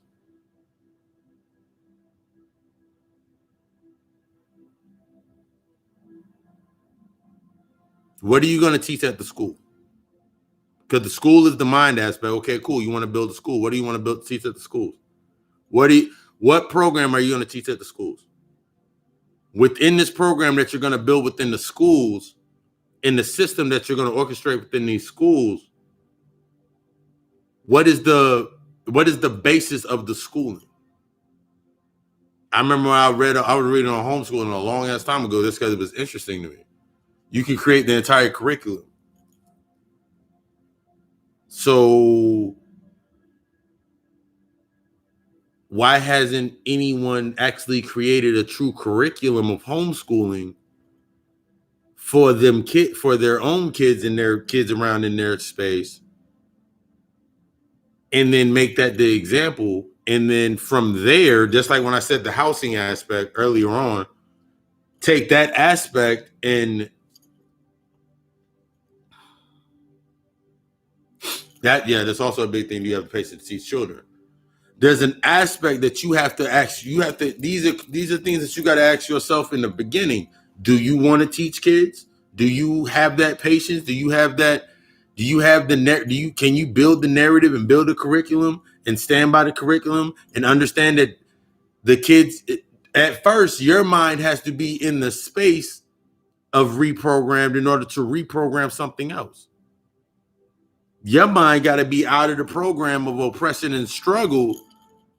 That way, when you're teaching the aspect of oppression and struggle, it's not the whole curriculum is based upon oppression and struggle. I would not send no kids to a school that every teacher is going to say, based on the white man in the beginning of every fucking story. I would not send my child to that school.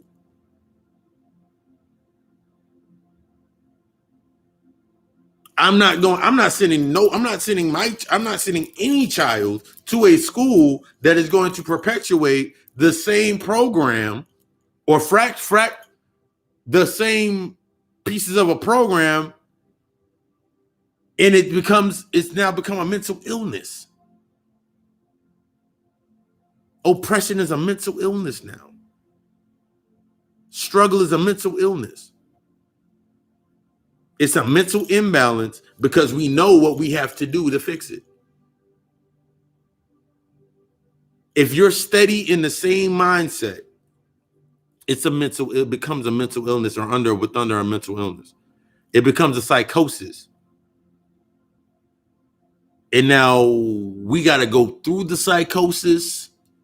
We got to understand the psychosis to break down the ego to get to the subconscious. That's the space you at now when you do your shadow work. You're breaking down the old parameters of the old psychosis that made you do what you did. Stepping away from these parameters of these things that happened and understanding these traumas in order to better. Once you understand the trauma, you can actually speak on it. Until then, it just steady reflection becomes larger and larger.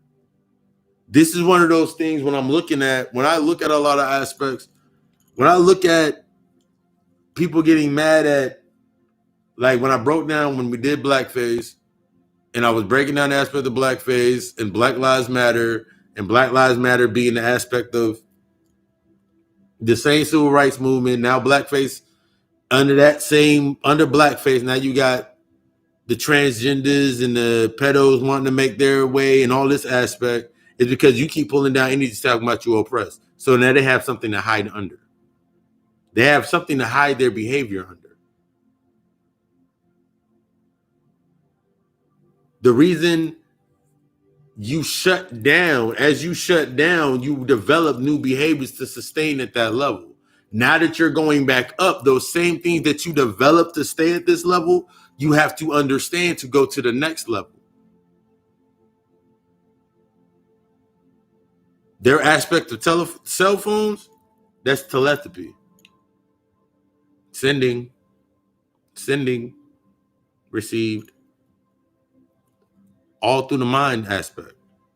But you have so many things in your mind, so many these insecurities and all these little corridors within your mind, that maze, that labyrinth, and what you've cultivated to make those walls in your mind, those chains and those bounds, that's what the shit connects to. So you become, that's why I say you're a masochist to, motherfuckers are a masochist to oppression. They're a masochist to struggle. They love the gratification of saying that they are struggling. They love they love that. They love to say that they're oppressed. They love to say these things because they know what they get from it. You have to understand, some people have not accepted their karmic debt. The debt that they have to pay in order to get the toll that they got to pay to get through that river Styx. Some people have not accepted that. I accepted that a long time ago. Some people are not going to accept what they need to accept. So let them eat cake. Let them do what they do. What it's showing you is like, what have you not tapped into? Their inability to do something, if it gets to you, what aspects, until you're able to teach it, you haven't learned it. That's why it's fun to grab a book. That's why, like, when you do the opening of this book right here, where were we at in this? Oh, it is not only those who have money who live in a psychologically miserable manner, but as well as those who do not. This is because there are two ways to wallow in the mud of misery and the mud of wealth. Both ways are psychologically degrading. Therefore, to live in either manner, to exist without reason, not knowing why and for what, is to live without psychological purpose, or to not live without your true purpose. What are we? What is the reason for our existence? What do we live for? So many problems, and in the end, what? Each of us is just a machine that transforms energies. Each of us is a machine that transforms energies. It so happens that the energies of the planets, the planetary energies of our solar system, cannot pass directly into our planet. This is because our planet is different. It is a world governed by 48 laws. A completely different world than the other worlds of our solar system. Just told you that with the prison planet. All of the energy that you cycle, that you pull down, that you use in your day-to-day, what do you put it into? Unconsciously, how does it navigate throughout your day? How does it navigate throughout your life? You will notice that when you are using your energy at the most optimum level, you are usually the most separated away from humanity. When you are not using your energy to its truest potential, that's when everything seems to go down. This is just in this aspect. Everything seems to go down. You start to see every aspect of what you wanted to get to, you see in an end.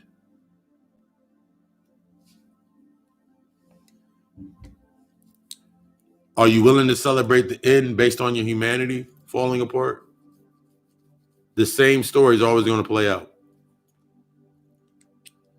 You cannot continue investing into the same things that you've invested to before.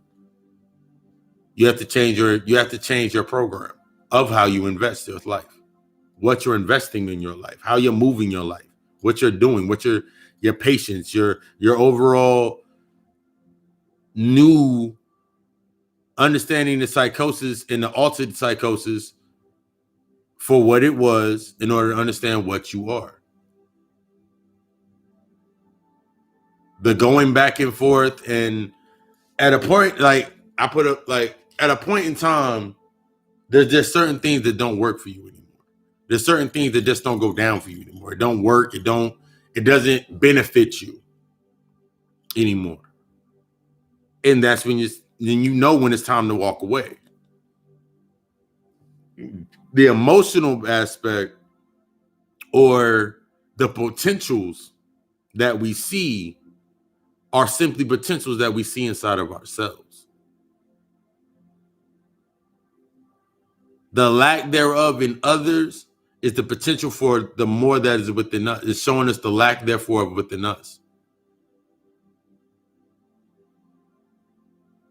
The lack that I see in the fact that I saw a commercial 3 days ago while I was watching SWAT on Hulu, and they got this white senator dude talking about he's keeping it hard on China to bring jobs back to America, to the United States of America, bring jobs back to this corporation. And the fact that I saw that over 8 years ago with whatever other politician they had up there lets me know that they are intellectually stumped. They have nothing else. So how can that have power over me? How can that have power over me? I can look at,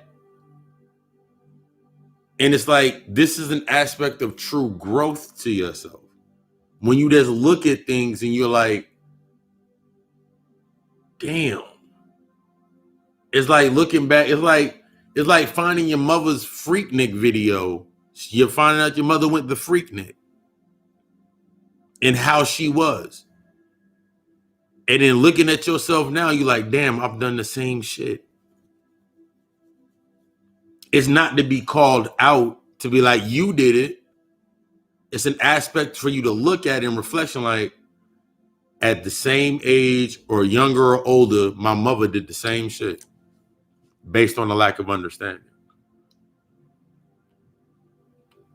Where are they at now? Where are they now? What are they doing now? They found something that worked for them, that brought them into balance and brought peace to them.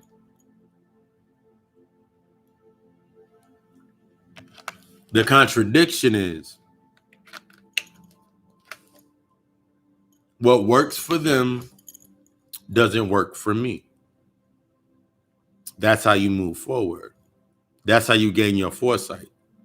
That's how you learn how to put your shit together the way you want to put it together. And you can stand on your square. If you stand on your square and you are preparing and cultivating your purpose within that space, then what needs to be there will be there when it shall be. The fear of rejection don't exist. Rejection is right under there with oppression. Rejection is right under there with struggle. I struggle to be accepted. So you now oppress yourself to do whatever it takes to be accepted. I struggle to make money. So now you'll do everything under the oppression of yourself to make money. Instead of getting your mentality into the aspect of tapping into your own abundance and your own wealth of yourself that's within you, those natural aspects whether inside you, and align those spiritual aspects to your physical to create the embodiment of wealth, your body of self-worth. That's like the truest aspect of self-worth. I know my worth. So everything that I do is a reflection of my worth. Everything is a reflection of my depth. Everything becomes a reflection of the true you. And as you start moving as the true you and identifying it as your true self, not what anybody else wanted you to be, but what you truly resonate with down into your core, your soul, that's when everything lights up, from your soul tribe, your soul purpose, your soul tribe, your soul's purpose or purposes, your soul tribes, your lights, everything lines up. And then you start moving in that direction. And when you start moving in this direction, you start noticing truly that if I found my soul tribe and we all like-minded, we all trying to get the fuck out of here at this level, I can build business with them. This is my tribe. You go back to your natural self, the tribal aspect of your natural self. Instead of becoming a tribe of conflict, instead of becoming a tribe that's bonded based on conflict, that as soon as the conflict's over, nobody exists. Like all the alcohol going, where everybody going? Strip club closed, where we going? You start seeing you start seeing the actions of a human. You start seeing you are God with an ant farm. So now I can go look outside and see the same shit that I saw last week. Like, damn, they all connected based on this. They're all connected based on that. They're in harmony based upon conflict.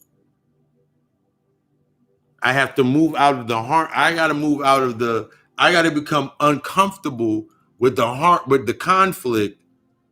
So I got to break away from this unity. This is the aspect. Someone asked me the other day, like, why do I always speak about separation? You must first separate from humanity, the aspects of humanity, to unify to your higher self. That's the whole aspect, the way that you get the fuck out of here. Is separating from humanity in the aspects based upon what keeps you emotionally imbalanced, keeps your energy drained, in order to be able to use your energy to build what you want to build. You just know when you don't want something. You have to be able. I know I've dealt with people that are afraid to speak on what they need to speak on. That I've had sessions with people on that level of telling them to speak on what they need to speak on and how they need to speak it. But now when they speak and they go forward, they have knowledge to back it up. They have something to put up. They have intellectual property to put up, like, yo, I got this. I ain't dealing with y'all tonight. This right here, this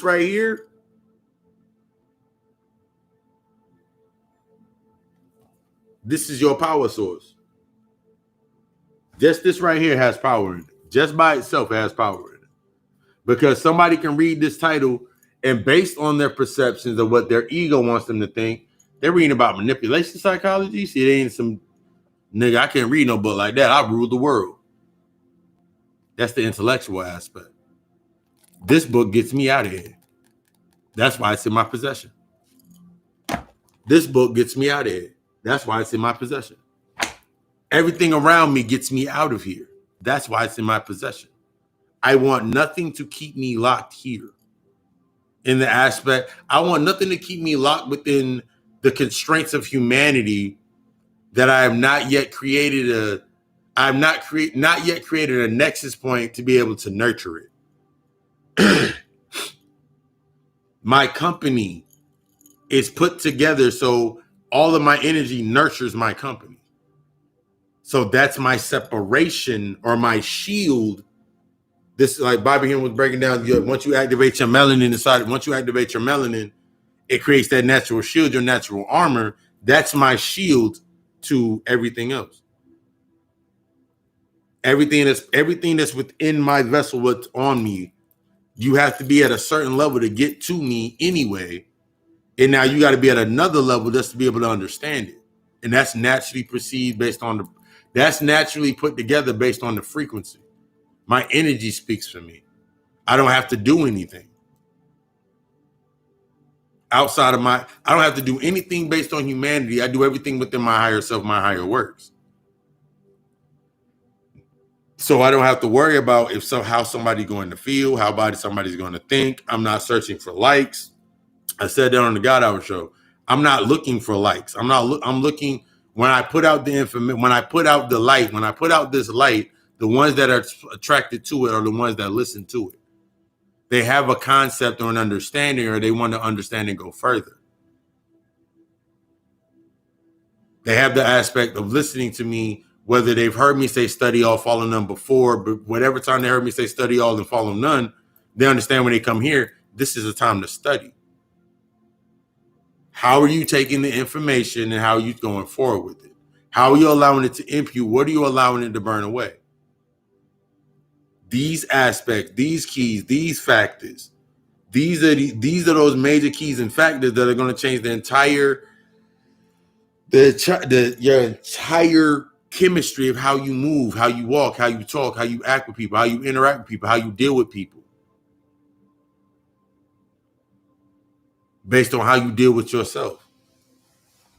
Everybody can see, but not everybody got the vision. If everybody had the vision, how would you know you had it? If everybody had the knowing, how would you know you knew? How would you know what you knew if everybody knew it? That even goes deeper into when you get a channel, when you get a download. I get downloads and channels almost every single day. My head is always buzzing, ears always ringing, forehead always thumping. But there's a aspect of what I'm supposed to speak on because it repeats itself and it shows me a sign on that. And then there's an aspect of another stuff I'm supposed to keep to myself and use for my own works and then use it on a later date. My compass isn't going to match your compass, but we both can go the same direction. My compass ain't got to match your compass, but we both go in the same direction. If you want to get out of here and I want to get out of here and you know you want to get out of here, we can come together and discuss the disciplines of how you working on getting out of here, and I can give you the disciplines of how I'm getting out of here, and then you can take something from me, I can take something from you. I'll share and let's go.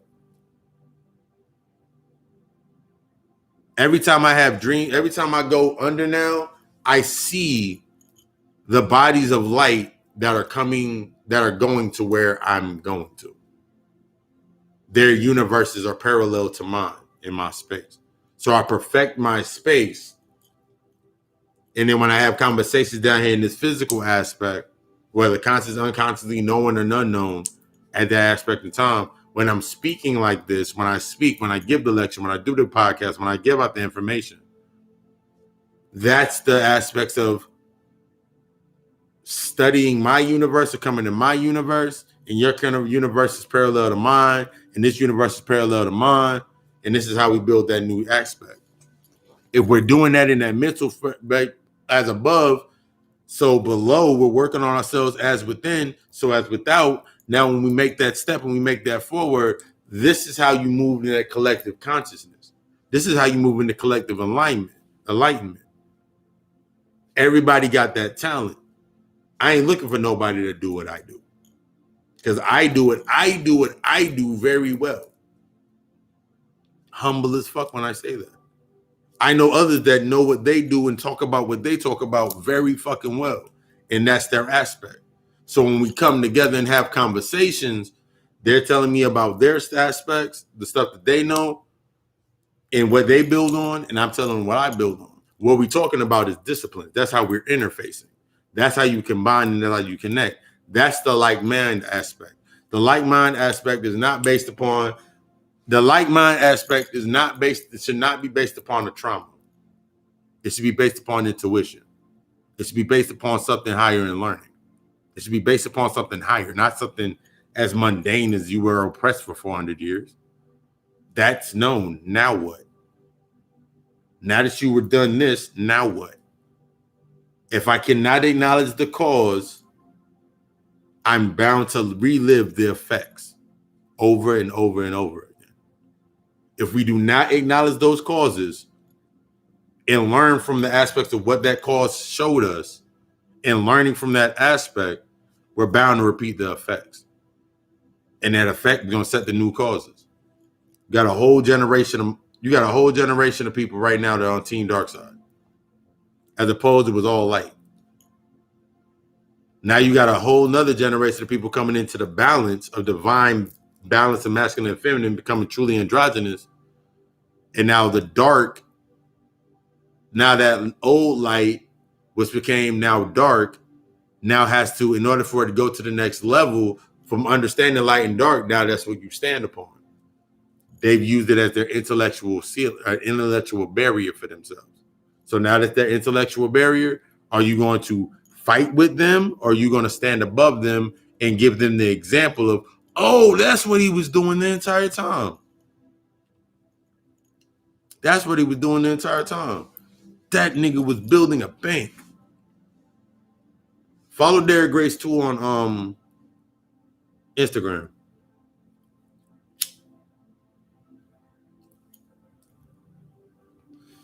That's one of the gods. He's been talking about in-home banking for 5-6 years now. Got the in-home banking board game. The curriculums on everything from co-parenting to gun ownership to teaching your kids about guns. That's an aspect or a reflection of what would I want to teach my children? What would I want to teach the youth around me? He literally took that energy and did it what he said. He calls it preventative maintenance. He only teaches from what he knows. That's the aspect of when you're coming into your true self, the nostalgic value of trying to live something that you were based upon the feeling that you got from it. And now you feel empty when you want to go forward. You feel lost when you want to go forward because you've done so much in this one conduit or this one space of yourself. You've done so many things in this space, good and bad, negative, positive. You've done so much stuff in this space, but now that it's time to go to the next level, you're lost. You become lost because you haven't built up enough intellectual aspects within that space of learning to move to the next level. It's different from just read. You can sit here and read. You can read every text that you want to read, get a little bit of information out of it, and then say that you know something. How have you applied it? I practice my shit every single day. I find a way. If I do not, I always create a scenario in my mind. But from creating a scenario in my mind, after I created enough times, this is the repetition, but this is what a ritual is. The same way that I can sit here every single day, light my candles. When I was coming in the beginning, I would light all my candles, set my intentions to my candles, and then I would work. And then I'd be like, oh shit, the candle shit really worked. What I was showing myself was I was putting myself in alignment because all of the candles that are lit up around me right now at this point in time are all set for new things or aspects that are now in the works as I'm already working on new things. This is cycling your energy. You're learning how to cycle your energy now. This is what you should be doing. And you should be cycling your energy within yourself and creating something every time you cycle your energy. Once you understand how strong your energy is, your sacred energy exchanges become for you on a whole nother level. It ain't on the mundane shit. You don't do it for mundane purposes. You don't find yourself doing shit for mundane purposes. But you learn how to use it as you need to use it, as it benefits you.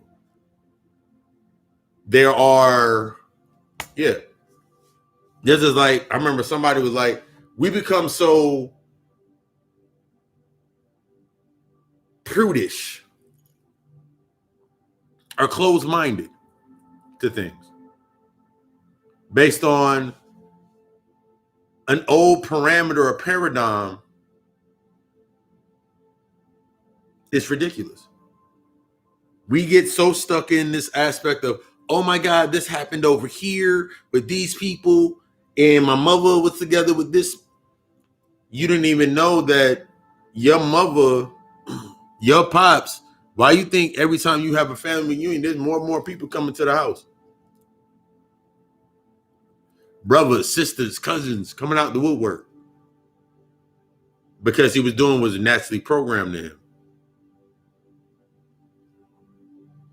We can get deeper into the trust system of understanding the trust, understanding building a company, understanding building a family structure. That was the original aspects of polyandry and polygamy. Because they had an understanding that family is wealth, family is a company. That was the tribe aspect.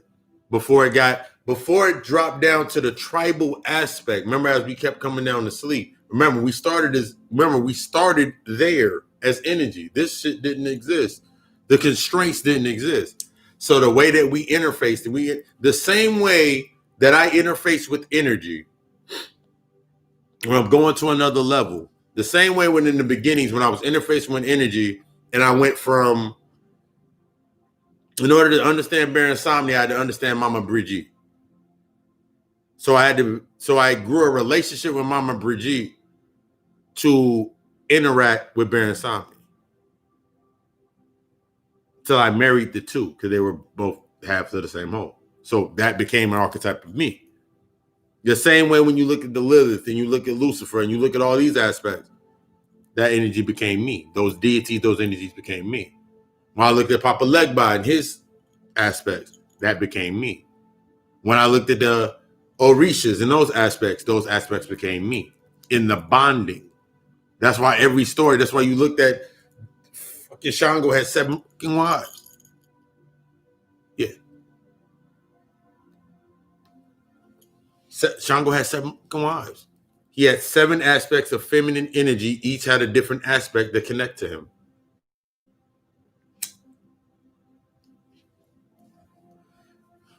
So it's not solely about, it's the understanding. And if it resonates with you to repeat that aspect in your own day-to-day, that's on you. What works for you may not work for others. But when you take the parameter of being oppressed and you're using these old parameters based on humanity to justify your cause, what becomes your effect? You get love is love. You get intellectual aspect of love is love. You get this entire energy that streams into the pedophiles. You get this energy that streams into that. Shutting down natural aspects based on traumas, getting shut down over and over and over again, and then reiterated through another way to get the feeling based on something that is missing within them, a constraint. This is how control. You don't own anything. You don't own shit but yourself. The only thing you own is you and what you do with you. Removing these barriers of I need to have control, and removing these barriers, I need to be empowered. You start realizing that you are in control. You start realizing that you are in power. You've always been in power. You've always been in control. You're still in control right now at this very moment.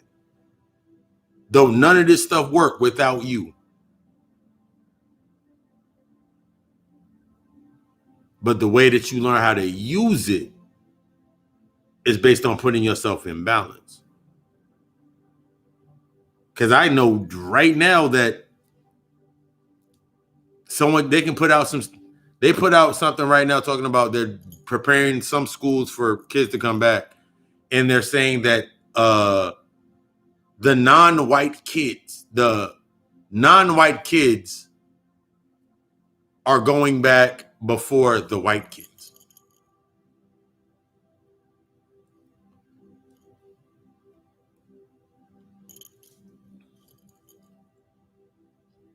How many times did you hear your parents say, I can't wait till school get back. Y'all can get out of my house. That's the result. That's a result of that. You have to understand the original causes of why that becomes a result. They shut down schools. What did you do? While your kids were out of school, what did you do? While you saw kids running around your neighborhood and what did you do?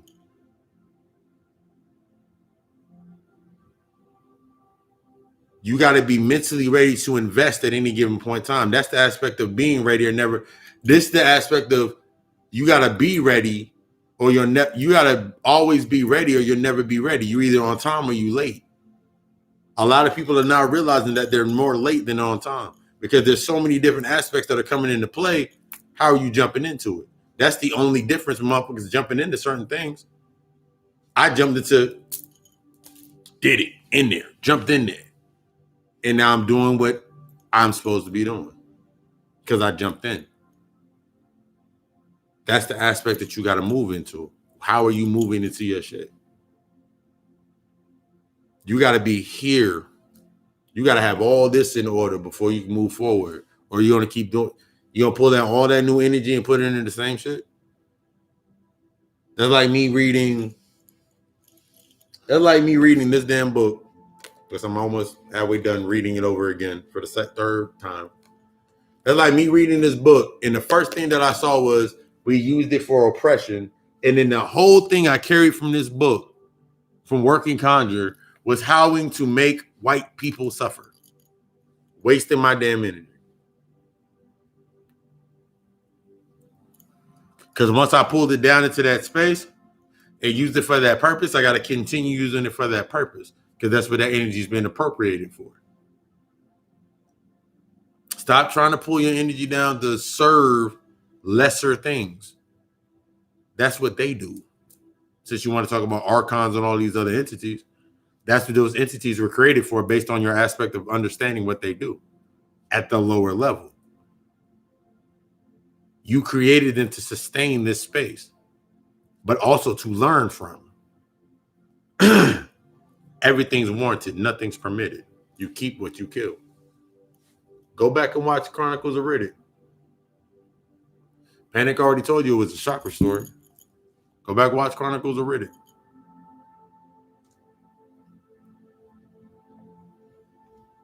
Then Diesel's a black guy.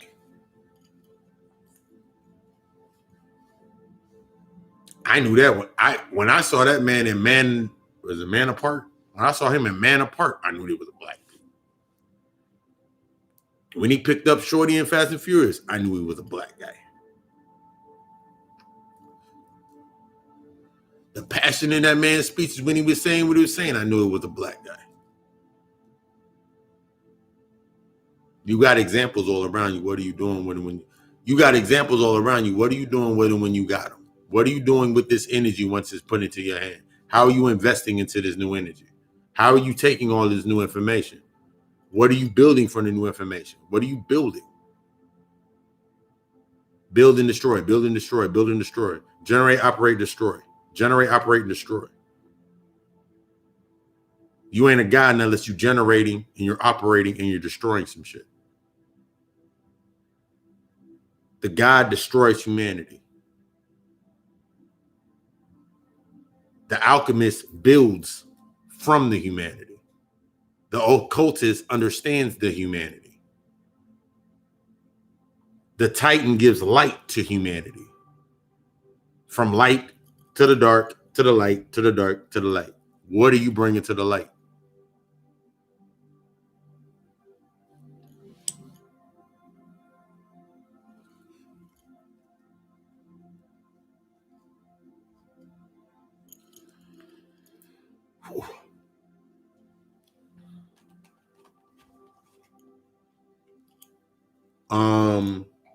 I am putting together the book list, so I am putting together I'm gonna put together a full book list of the books.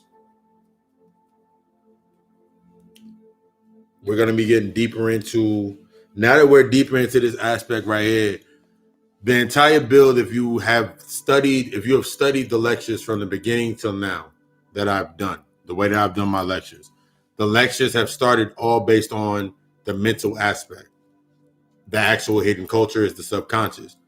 We have to start programming our minds into the aspect of using this information or this knowledge that we acquire and applying it to the science of what it actually is. This is the only way that you can create the separation. it sounds nice and it sounds good to sit back and forth to say that I know that a hidden culture and a occult and this, and this, but until you're actually applying it, when I say occult, I know it means the subconscious. I understand it's the hidden culture, is the subconscious. When I speak about money, I'm understanding it's an aspect of currency or energy in my chakra system. So I'm always money.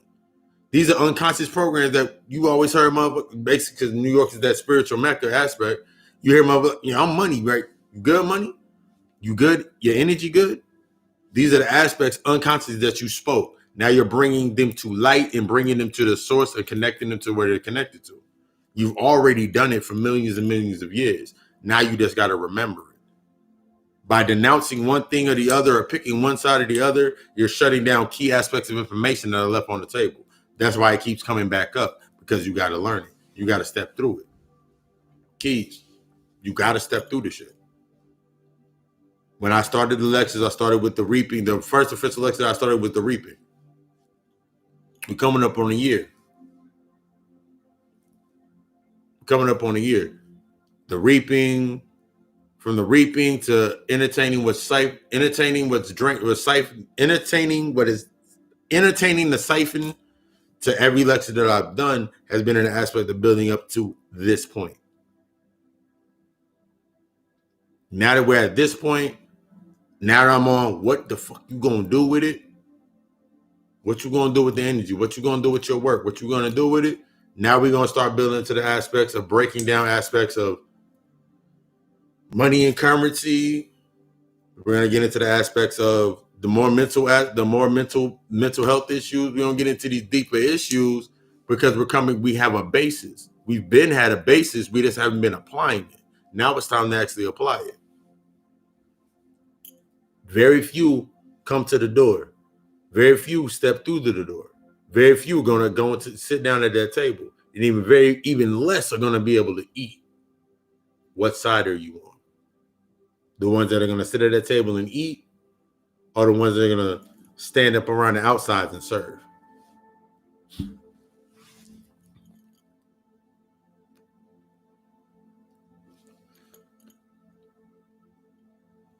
Ooh, we at 3:07. Well, we did 3 hours 25 minutes. This is the question and answer aspect. I'm gonna go take my last bathroom break. Throw your questions up in the comments. The first one, yeah. Throw your questions up in the comments.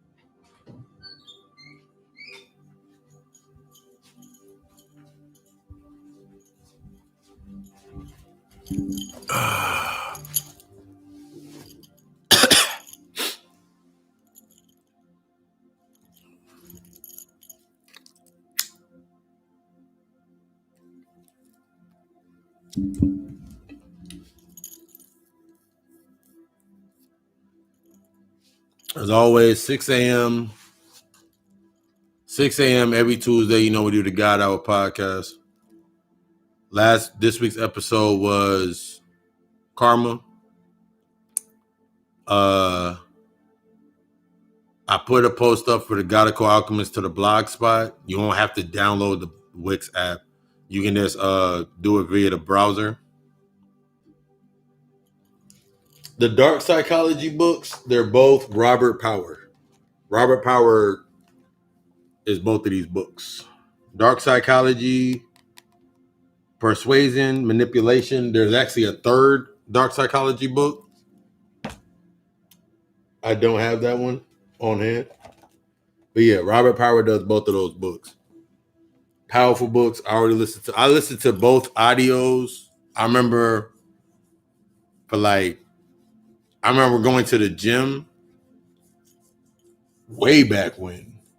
And I remember listening to both of those books on audio as I was working out. Whew. A lot of power in those books. There's actually a third book. There's manipulation psychology, persuasion psychology, and then there's seduction psychology. He actually has 3 books. And then the other books that I showed tonight were revolutionary psychology,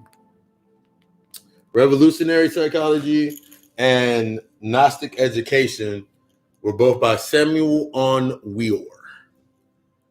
Samael. That's actually very funny. His name is Samael. So when he wrote this, wow, let's think about that name. That's actually very funny. Another book that I suggest everybody get if you haven't got it.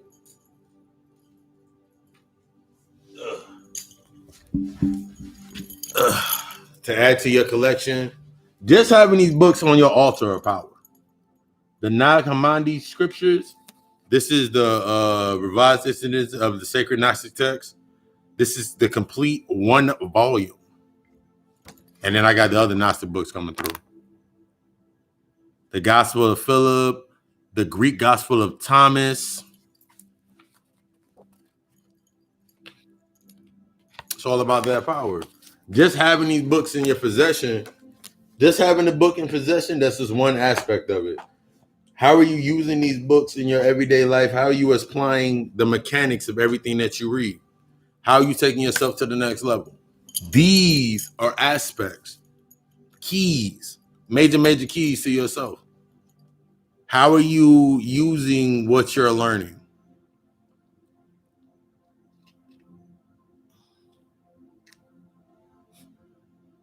Yes.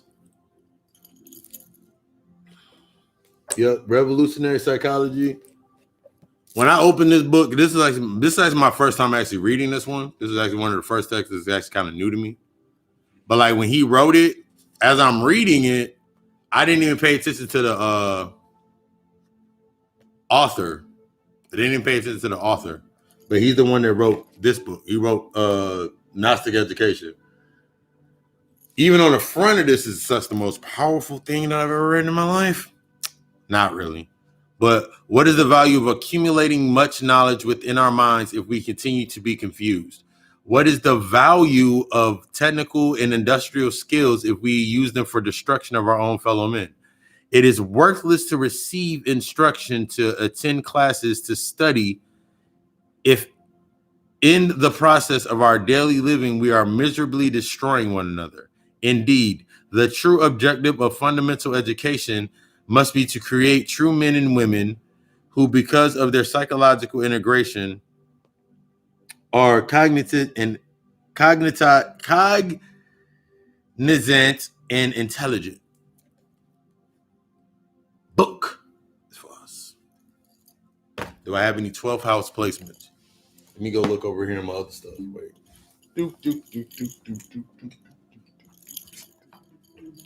Where'd my phone go? Has anybody seen my phone?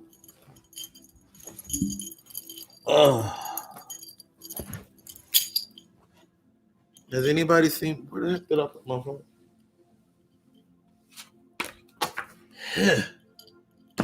In my phone? If I could find my phone. Yeah. What the hell is my phone?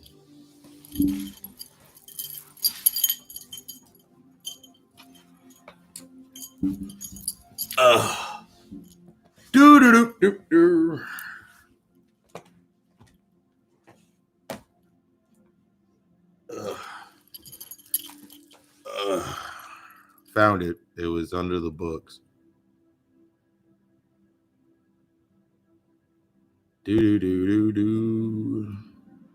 Going to my Rolodex of information.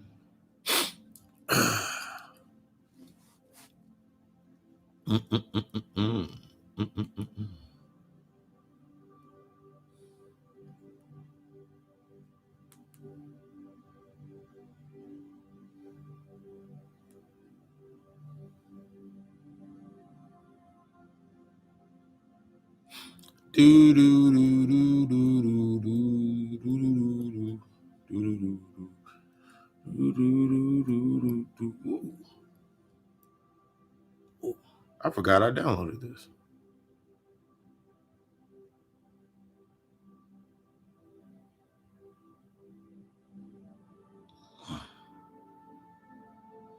Any specific placements you would like me to share?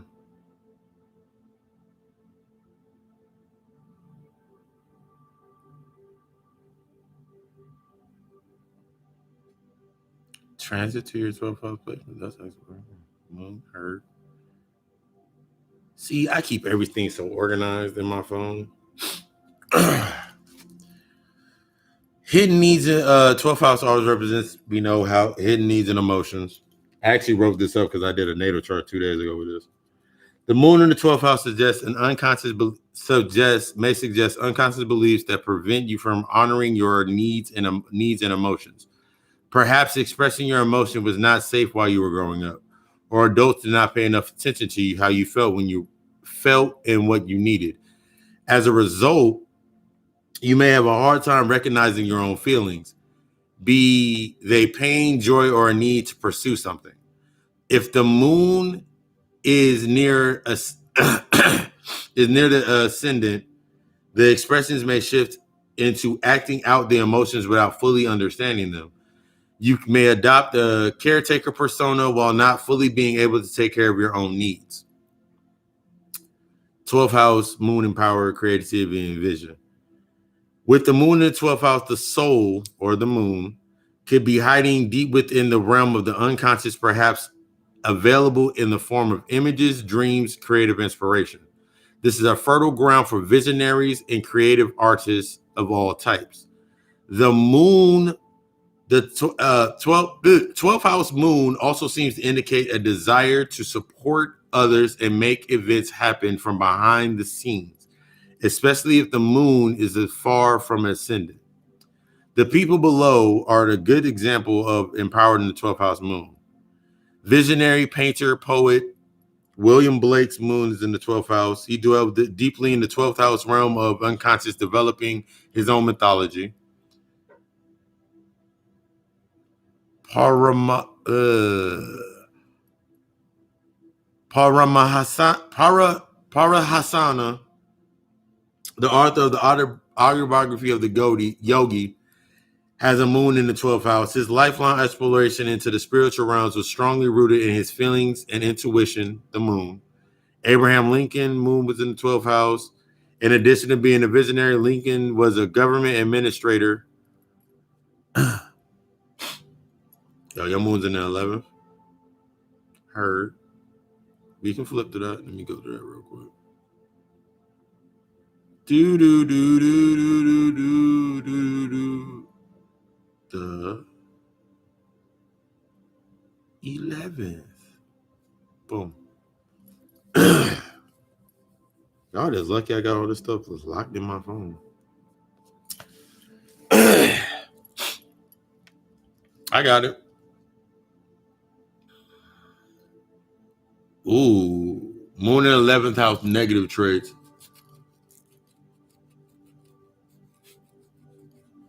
Heard. The moon in the 11th house. What the heck? Yes, he had an. Oh, I forgot his name. Frank. Yeah. Was his name Frank Rudolph? He was actually the father. He was actually that other chick that went over and got access into that cult. It got access into that temple in India. They made her the mother of metaphysics, but he's actually the father of metaphysics. He actually wrote the book Psychastria. That's another one that's on my list because I can't find that at all. Yep. He wrote that. He actually did the aspect of Psychastria. That book is actually fucking fire. And when I find that book, I'm going to grab that book. It's out of print right now. They got it on PDF. But yeah, he is actually the father of metaphysics in the West. He brought metaphysics here, and he taught that aspect to many of the presidents, doing their sexual aspects. From there, that's where Crowley got his works, and then he translated and coded them into OTO. Whole bunch of like this took and ran with it. Just take and ran with it. I oblige you to take and run back with it. But where are you taking it to? That's the biggest aspect. You can have all of this, but where are you taking it to? If you're just going to take it to, if we take it to the same aspect of, I'm going to take this and I'm going to go build a pyramid, you didn't do anything. Yeah, it's cool. You built a pyramid. But can you teach somebody how to build a pyramid? I know how to build a pyramid. I know how it was done. I got the channel for that a long time ago. But it's not to be used to, okay, we're going to build another gang of pyramids. No. It's going to the aspect of the same way that we built the pyramids, I can build other shit in my mind too. And then it matriculates down here as something different. Or it's something in reflection too. Pyramids are actually diamond shaped. Yeah, we really don't. That's the aspect. But people don't understand that the aspect of how that was put together with how they made the reactor. So it's like they don't really, we get stuck on, we did this, let's do it again. You cannot do something in a space that's inherently flawed. That's not how this space works. Why would I want to rebuild a civilization here? Yeah, they held up just fine. They're still there. Why would I want to take from there and then redo it just so it can happen again?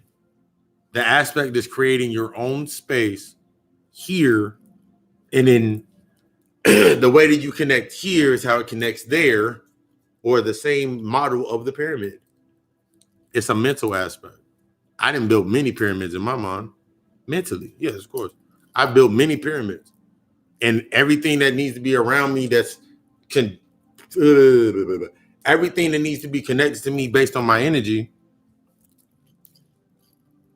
I know. All my shit signed, sealed, delivered. Ain't nobody going where they can't go. Exactly. They can't go there. I'm building something that they can't go to. I'm building something in a space where they cannot go to, where they cannot no longer pull my energy down from. So when I say celebrate COVID-19, celebrate it. When you hear someone saying, making this aspect about the mask, okay, cool. There was an aspect of time where we didn't breathe. Everything is giving you a challenge and to do something different. I'm going to challenge myself. How can I control my breathing? How can I control my breathing into where I'm taking less breaths anyway? My breaths become more deeper. My breaths become more deeper. I can wear a mask all day. I'm like, all right, cool. Put a mask on.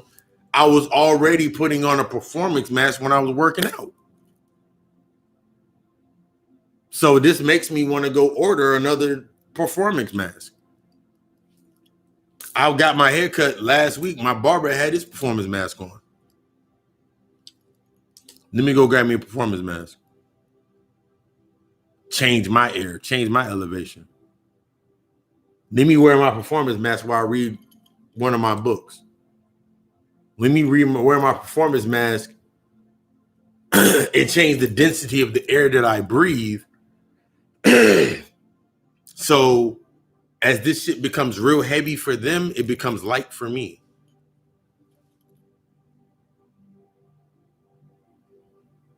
Yeah. It's magic.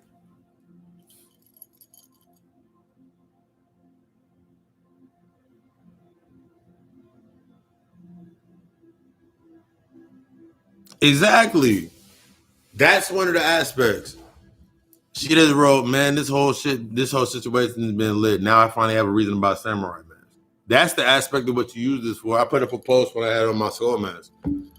This gives you the aspect to do what you want to do. They're giving you free reign.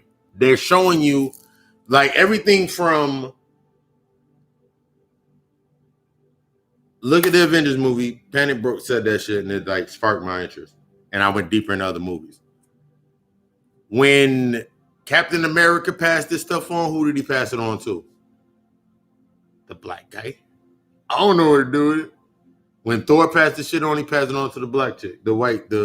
He gave the spiritual aspect to the divine feminine, and Captain America gave the knowledge aspect to the divine masculine. Whether they knew it or not, they're giving it back to you. What are you doing now that you have it? The ball's in your court. What are you doing with this shit? If you sitting here talking about the same thing as before, you have lost. You're gonna be lost. You're gonna be behind, just like you were behind before. So far ahead, you're behind.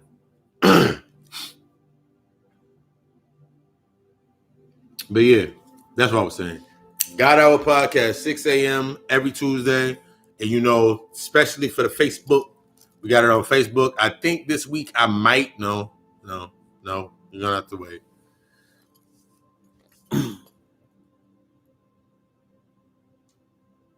Yeah.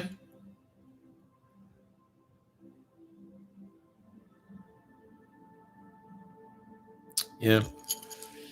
But that makes it even more to the aspect, yes. They're not gonna,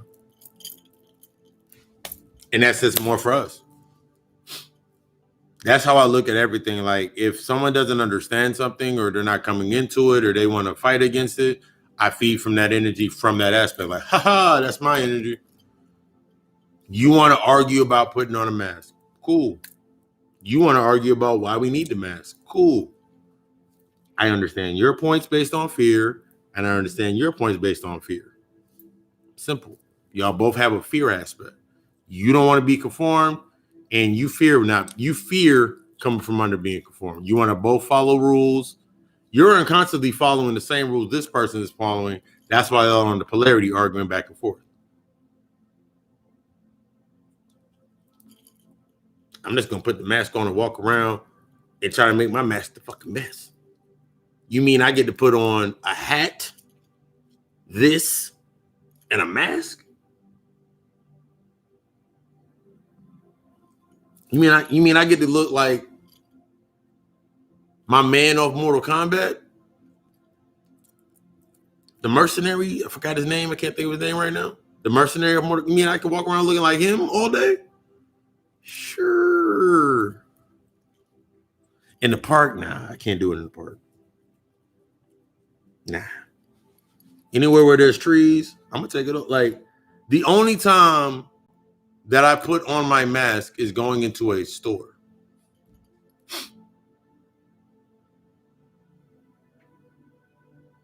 Yeah, that's basically what I look at it as.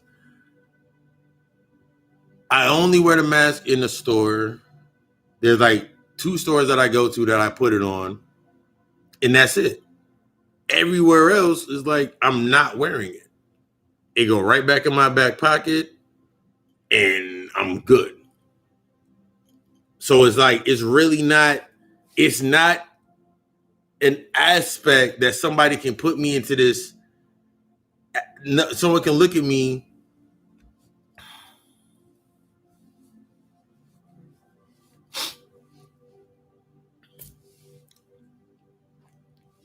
with the vaccine. There's going to be a law. Like, it's one of those things. I truly feel that the vaccine aspect is like the aspect of concentration camps and I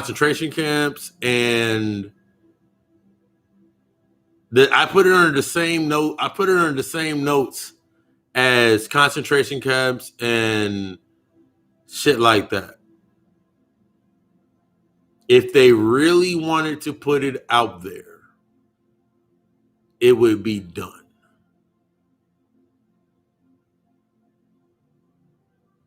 It would.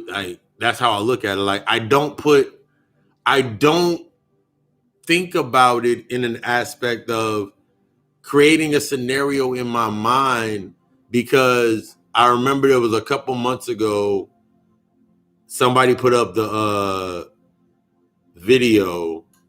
A brother put up the video, and he was talking about, if you take this, and I cannot remember the name of the herb, the name of the herbs. But if you take these herbs, it naturally pushes everything out of your system.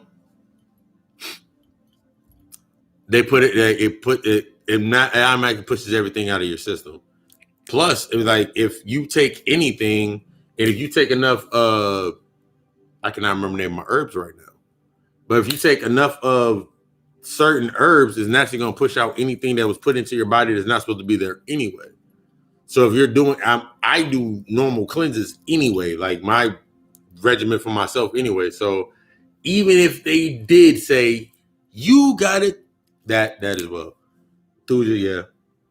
If I take any of this and put it in my system, sweat myself out, even if they say, okay, you got to come down here and take this, okay. All I'm gonna do is go to the house, put the pot up, whip it in the crack pot, and steam myself for 4 or 5 hours, and that shit will sweat out of me anyway. Meanwhile, I'm gonna go in there with all these people being mad or all these people conforming to it. All that energy comes to me. I'm left with the energy. I remove it out of my system. I win. Set yourself up to win. Like, but yeah, I only think about it. I think about it just like when they say concentration camps and FEMA camps and all of these aspects. Even though there are small intellects that they put them out into the aspects for you to see, to have an image of it, you haven't seen it in a way that they can do it. The conduit of doing it. It's everything. Remember, everything's permitted, everything's warranted, but not everything's permitted. It's like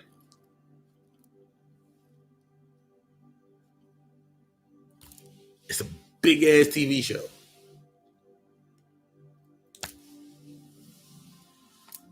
Anybody else? Yeah. Like there's like if you allow it into your mind and you go looking for it, then you'll find it. So that's how I usually treat a lot of things. Like I barely watch TV.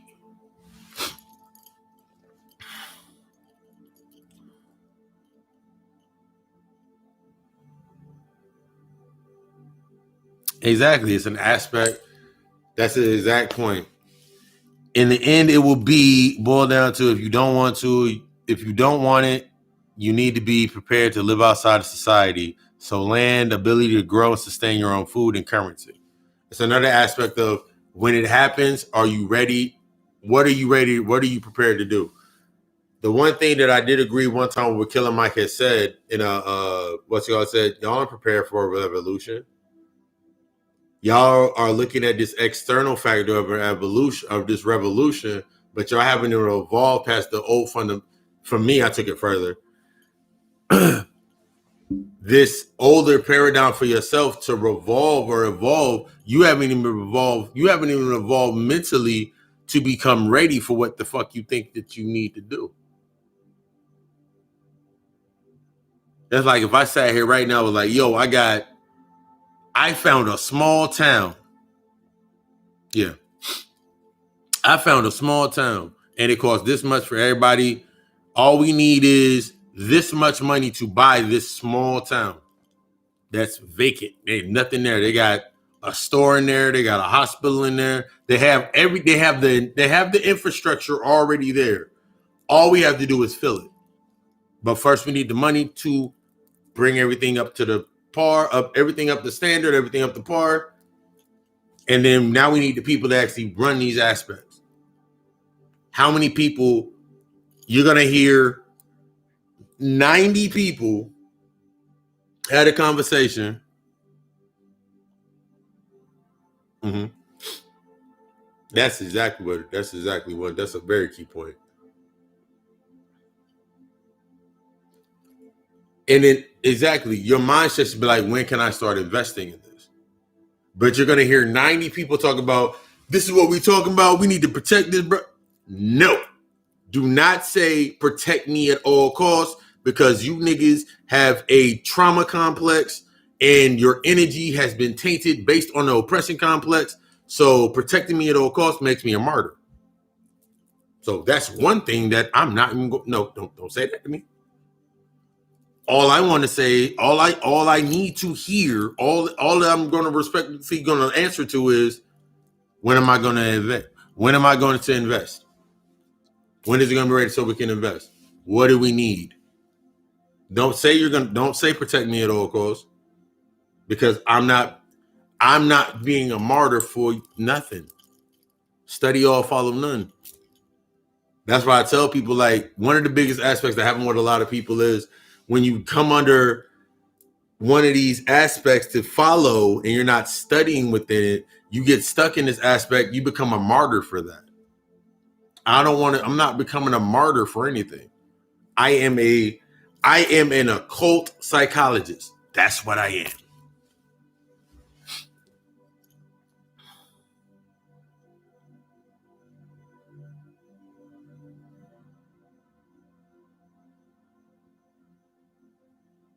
Ooh, I might need to look into that.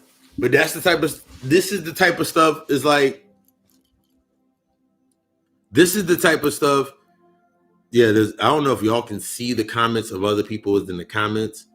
There's a Facebook group she saw in raising money to buy a town out west. There's also another one out in Texas where this guy and his wife built their own civilization in the desert. This is the type of stuff that you look for. They have their own school, monetary system, power grid. This is the aspect of what you need to be looking for, because these are the things within the hidden, in plain sight, or the aspects of what people are sitting there be like, we need to do this, and this. And then you have somebody doing it, but then you don't hear it, you never hear about it. Study all, follow none. That's like, my aspect is the spiritual aspects. My aspect is always to be my mindset is always to be an umbrella aspect, to learn, to master the different aspects. Yes, in the world, but not of the world. To learn the different aspects. That way I can see which piece works. Like, I don't want to know how to do hair, but I know the aspect of keeping my hair healthy for me, my purpose. So if someone comes to me and they're a cosmetologist, they're within that field, I can have a conversation with them based on their disciplines. I can learn things about my hair and what to do. And if I have something that this is how you share. This is your talents. Your talent that you cultivate is what brings you into that space of, now we can discuss disciplines based on our talents. We all have the same discipline. We all have somewhat similar discipline. Nah, my North Node is actually a Gemini. So, like, that was a big thing. My North Node is actually Gemini. My South Node is actually Sagittarius. My rising is Aquarius. My moon is Leo. And my rising is Scorpio.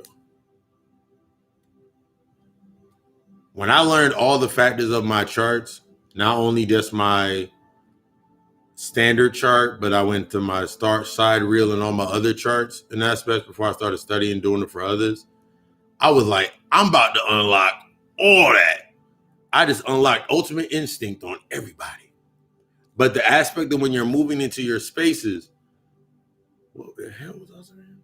The aspect when you're moving into these aspects to yourself to move higher into your space, as you're moving into that, I want to be able to be openly to understand different aspects. This gives you the ability to work on your gift, work on your talent, use your talent, but also being able to stream and connect to others to help them use their talents, because they're all going to a common space. Team No Baby Brain. I'm about to make shirts and put them on the site. I'm putting them sites. I got team. Not only am I. Oh yeah. Let me get into this. God Hour podcast, 6 a.m. every Tuesday. Every 7 p.m. every Tuesday night, Facebook Live, God Hour show via the God Hour live edition page. You know, we're doing the free readings, question and answers, not free readings. The readings, the question and answers, Papa's Nightcap, do a little more information based on the episode and other episodes and other things like that. We do that every Tuesday night. It's lit. Every Tuesday night we do that.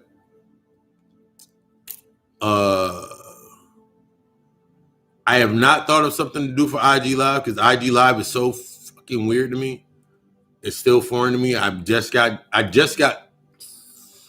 earlier this year. I got used to doing hashtags the right way. So it's Instagram. Stay tuned for. It's gonna be an after hours service type joint, like on like Saturday night. Might do it Saturday night. Might do it Wednesday night. Don't know yet. We might do it Saturday night to make it spicy, or we might do it. We might do it Saturday night to make it spicy, or we might end up doing it after the lecture. Like when we're doing a talk like this, we might do that on IG. Keep it spicy, that Papa Lucy after hours. A Code Alchemy my Shopify.com is the site for all of the clothing, such as my lovely Baphomet shirt. If you've seen my shaman shirt, all of the I got new stuff's coming in. I'm actually about to put what I just said when I remember what I said on a shirt. Team No Baby Brain. That's what I'm about to put on the shirt next. And check out the Code Alchemy Shop, my Shopify.com. I was just talking about my funeral the other day. But yeah, that going in there. If you have questions, business inquiries, bookings, business inquiries, if you want to have, I'm developing my app now. So if you want ad space on the app, hit me at setcolonises@gmail.com for personal aspects. When I send out natal charts, when I send out information if I send out natal charts, when I send out consultation after notes, when I send out session notes, homework, all of the aspects whenever you're doing a class, all that's going from Papa Lucy 666, the number 666 at gmail.com. That's where all that's coming from. Code Alchemy, my Shopify.com, God Hour Podcast. I'm working so ever diligently to get the God Hour Podcast on Tidal, but I don't have enough subscribers to do it yet. So I got to build that platform. So right now it's on Spotify, Anchor, Spreaker. You see it on the YouTube channel now. iHeartRadio. I got it working all those. We're working on Tidal because that's where I really wanted that. But I got to do some more things. We got to build it up some more. Do that to that aspect. I appreciate all the monthly patrons to the God Hour Podcast. I will be uploading videos soon when we do the live aspect, when I'm doing more live interactive aspects. Those will be loaded to my Patreon and to my website. I'm uploading videos to the website now to explain classes and everything when we do that. That's why I said GottaCodeAlchemistLLC.com. Subscribe to the site for the blog. Subscribe to the site for event information. That will be coming up. Stay in the top with the podcast, with everything's going on in the life of the God Code Alchemist building. Lucifer Somni is the Cash App link. That's Cash App, $, capital LUCIFERSAMDEI. Appreciate that support. That's also for the readings. You can do everything through there. You can pay for stuff through the site. Pay through it through Cash App. Readings, natal charts, spiritual baths, spiritual teas. They lit. Spiritual baths, spiritual teas. The classes that are coming soon. Chakra 666 is a class that I do offer for understanding energy work. And the guided meditation, mantra building, the therapy sessions, counseling and therapy, coaching. All that's on the site and much, much more. Just tune in to tap out. ended on the nostalgia of struggle will be destroyed by your wanting, your needing to desire, your desire rather to create. But in order to create anew, you have to invest in what is the putrid of humanity. Be of, but not a part. Be of, but not a part. Oh yeah, Sundays, Papa Lucy Sunday service.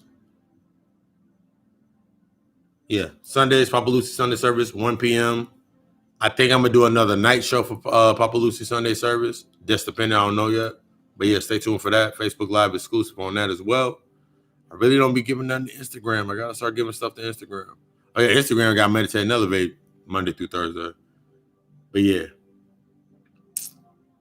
Also, share.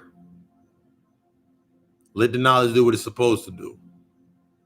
If it's not forcing them to change or shift, it's doing what it's supposed to do. If it's causing them to change and shift, it's doing what it's supposed to do. Don't get stuck in the polarity, stuck in the 99% based on 1% of human thought that we know human thought is ignorance. And ignorance, the byproduct of ignorance is sin. And sin is simply a lack of knowledge. So don't let a lack of knowledge stop you from becoming the 1% that star player in your life. I love you. We love us. I'll share.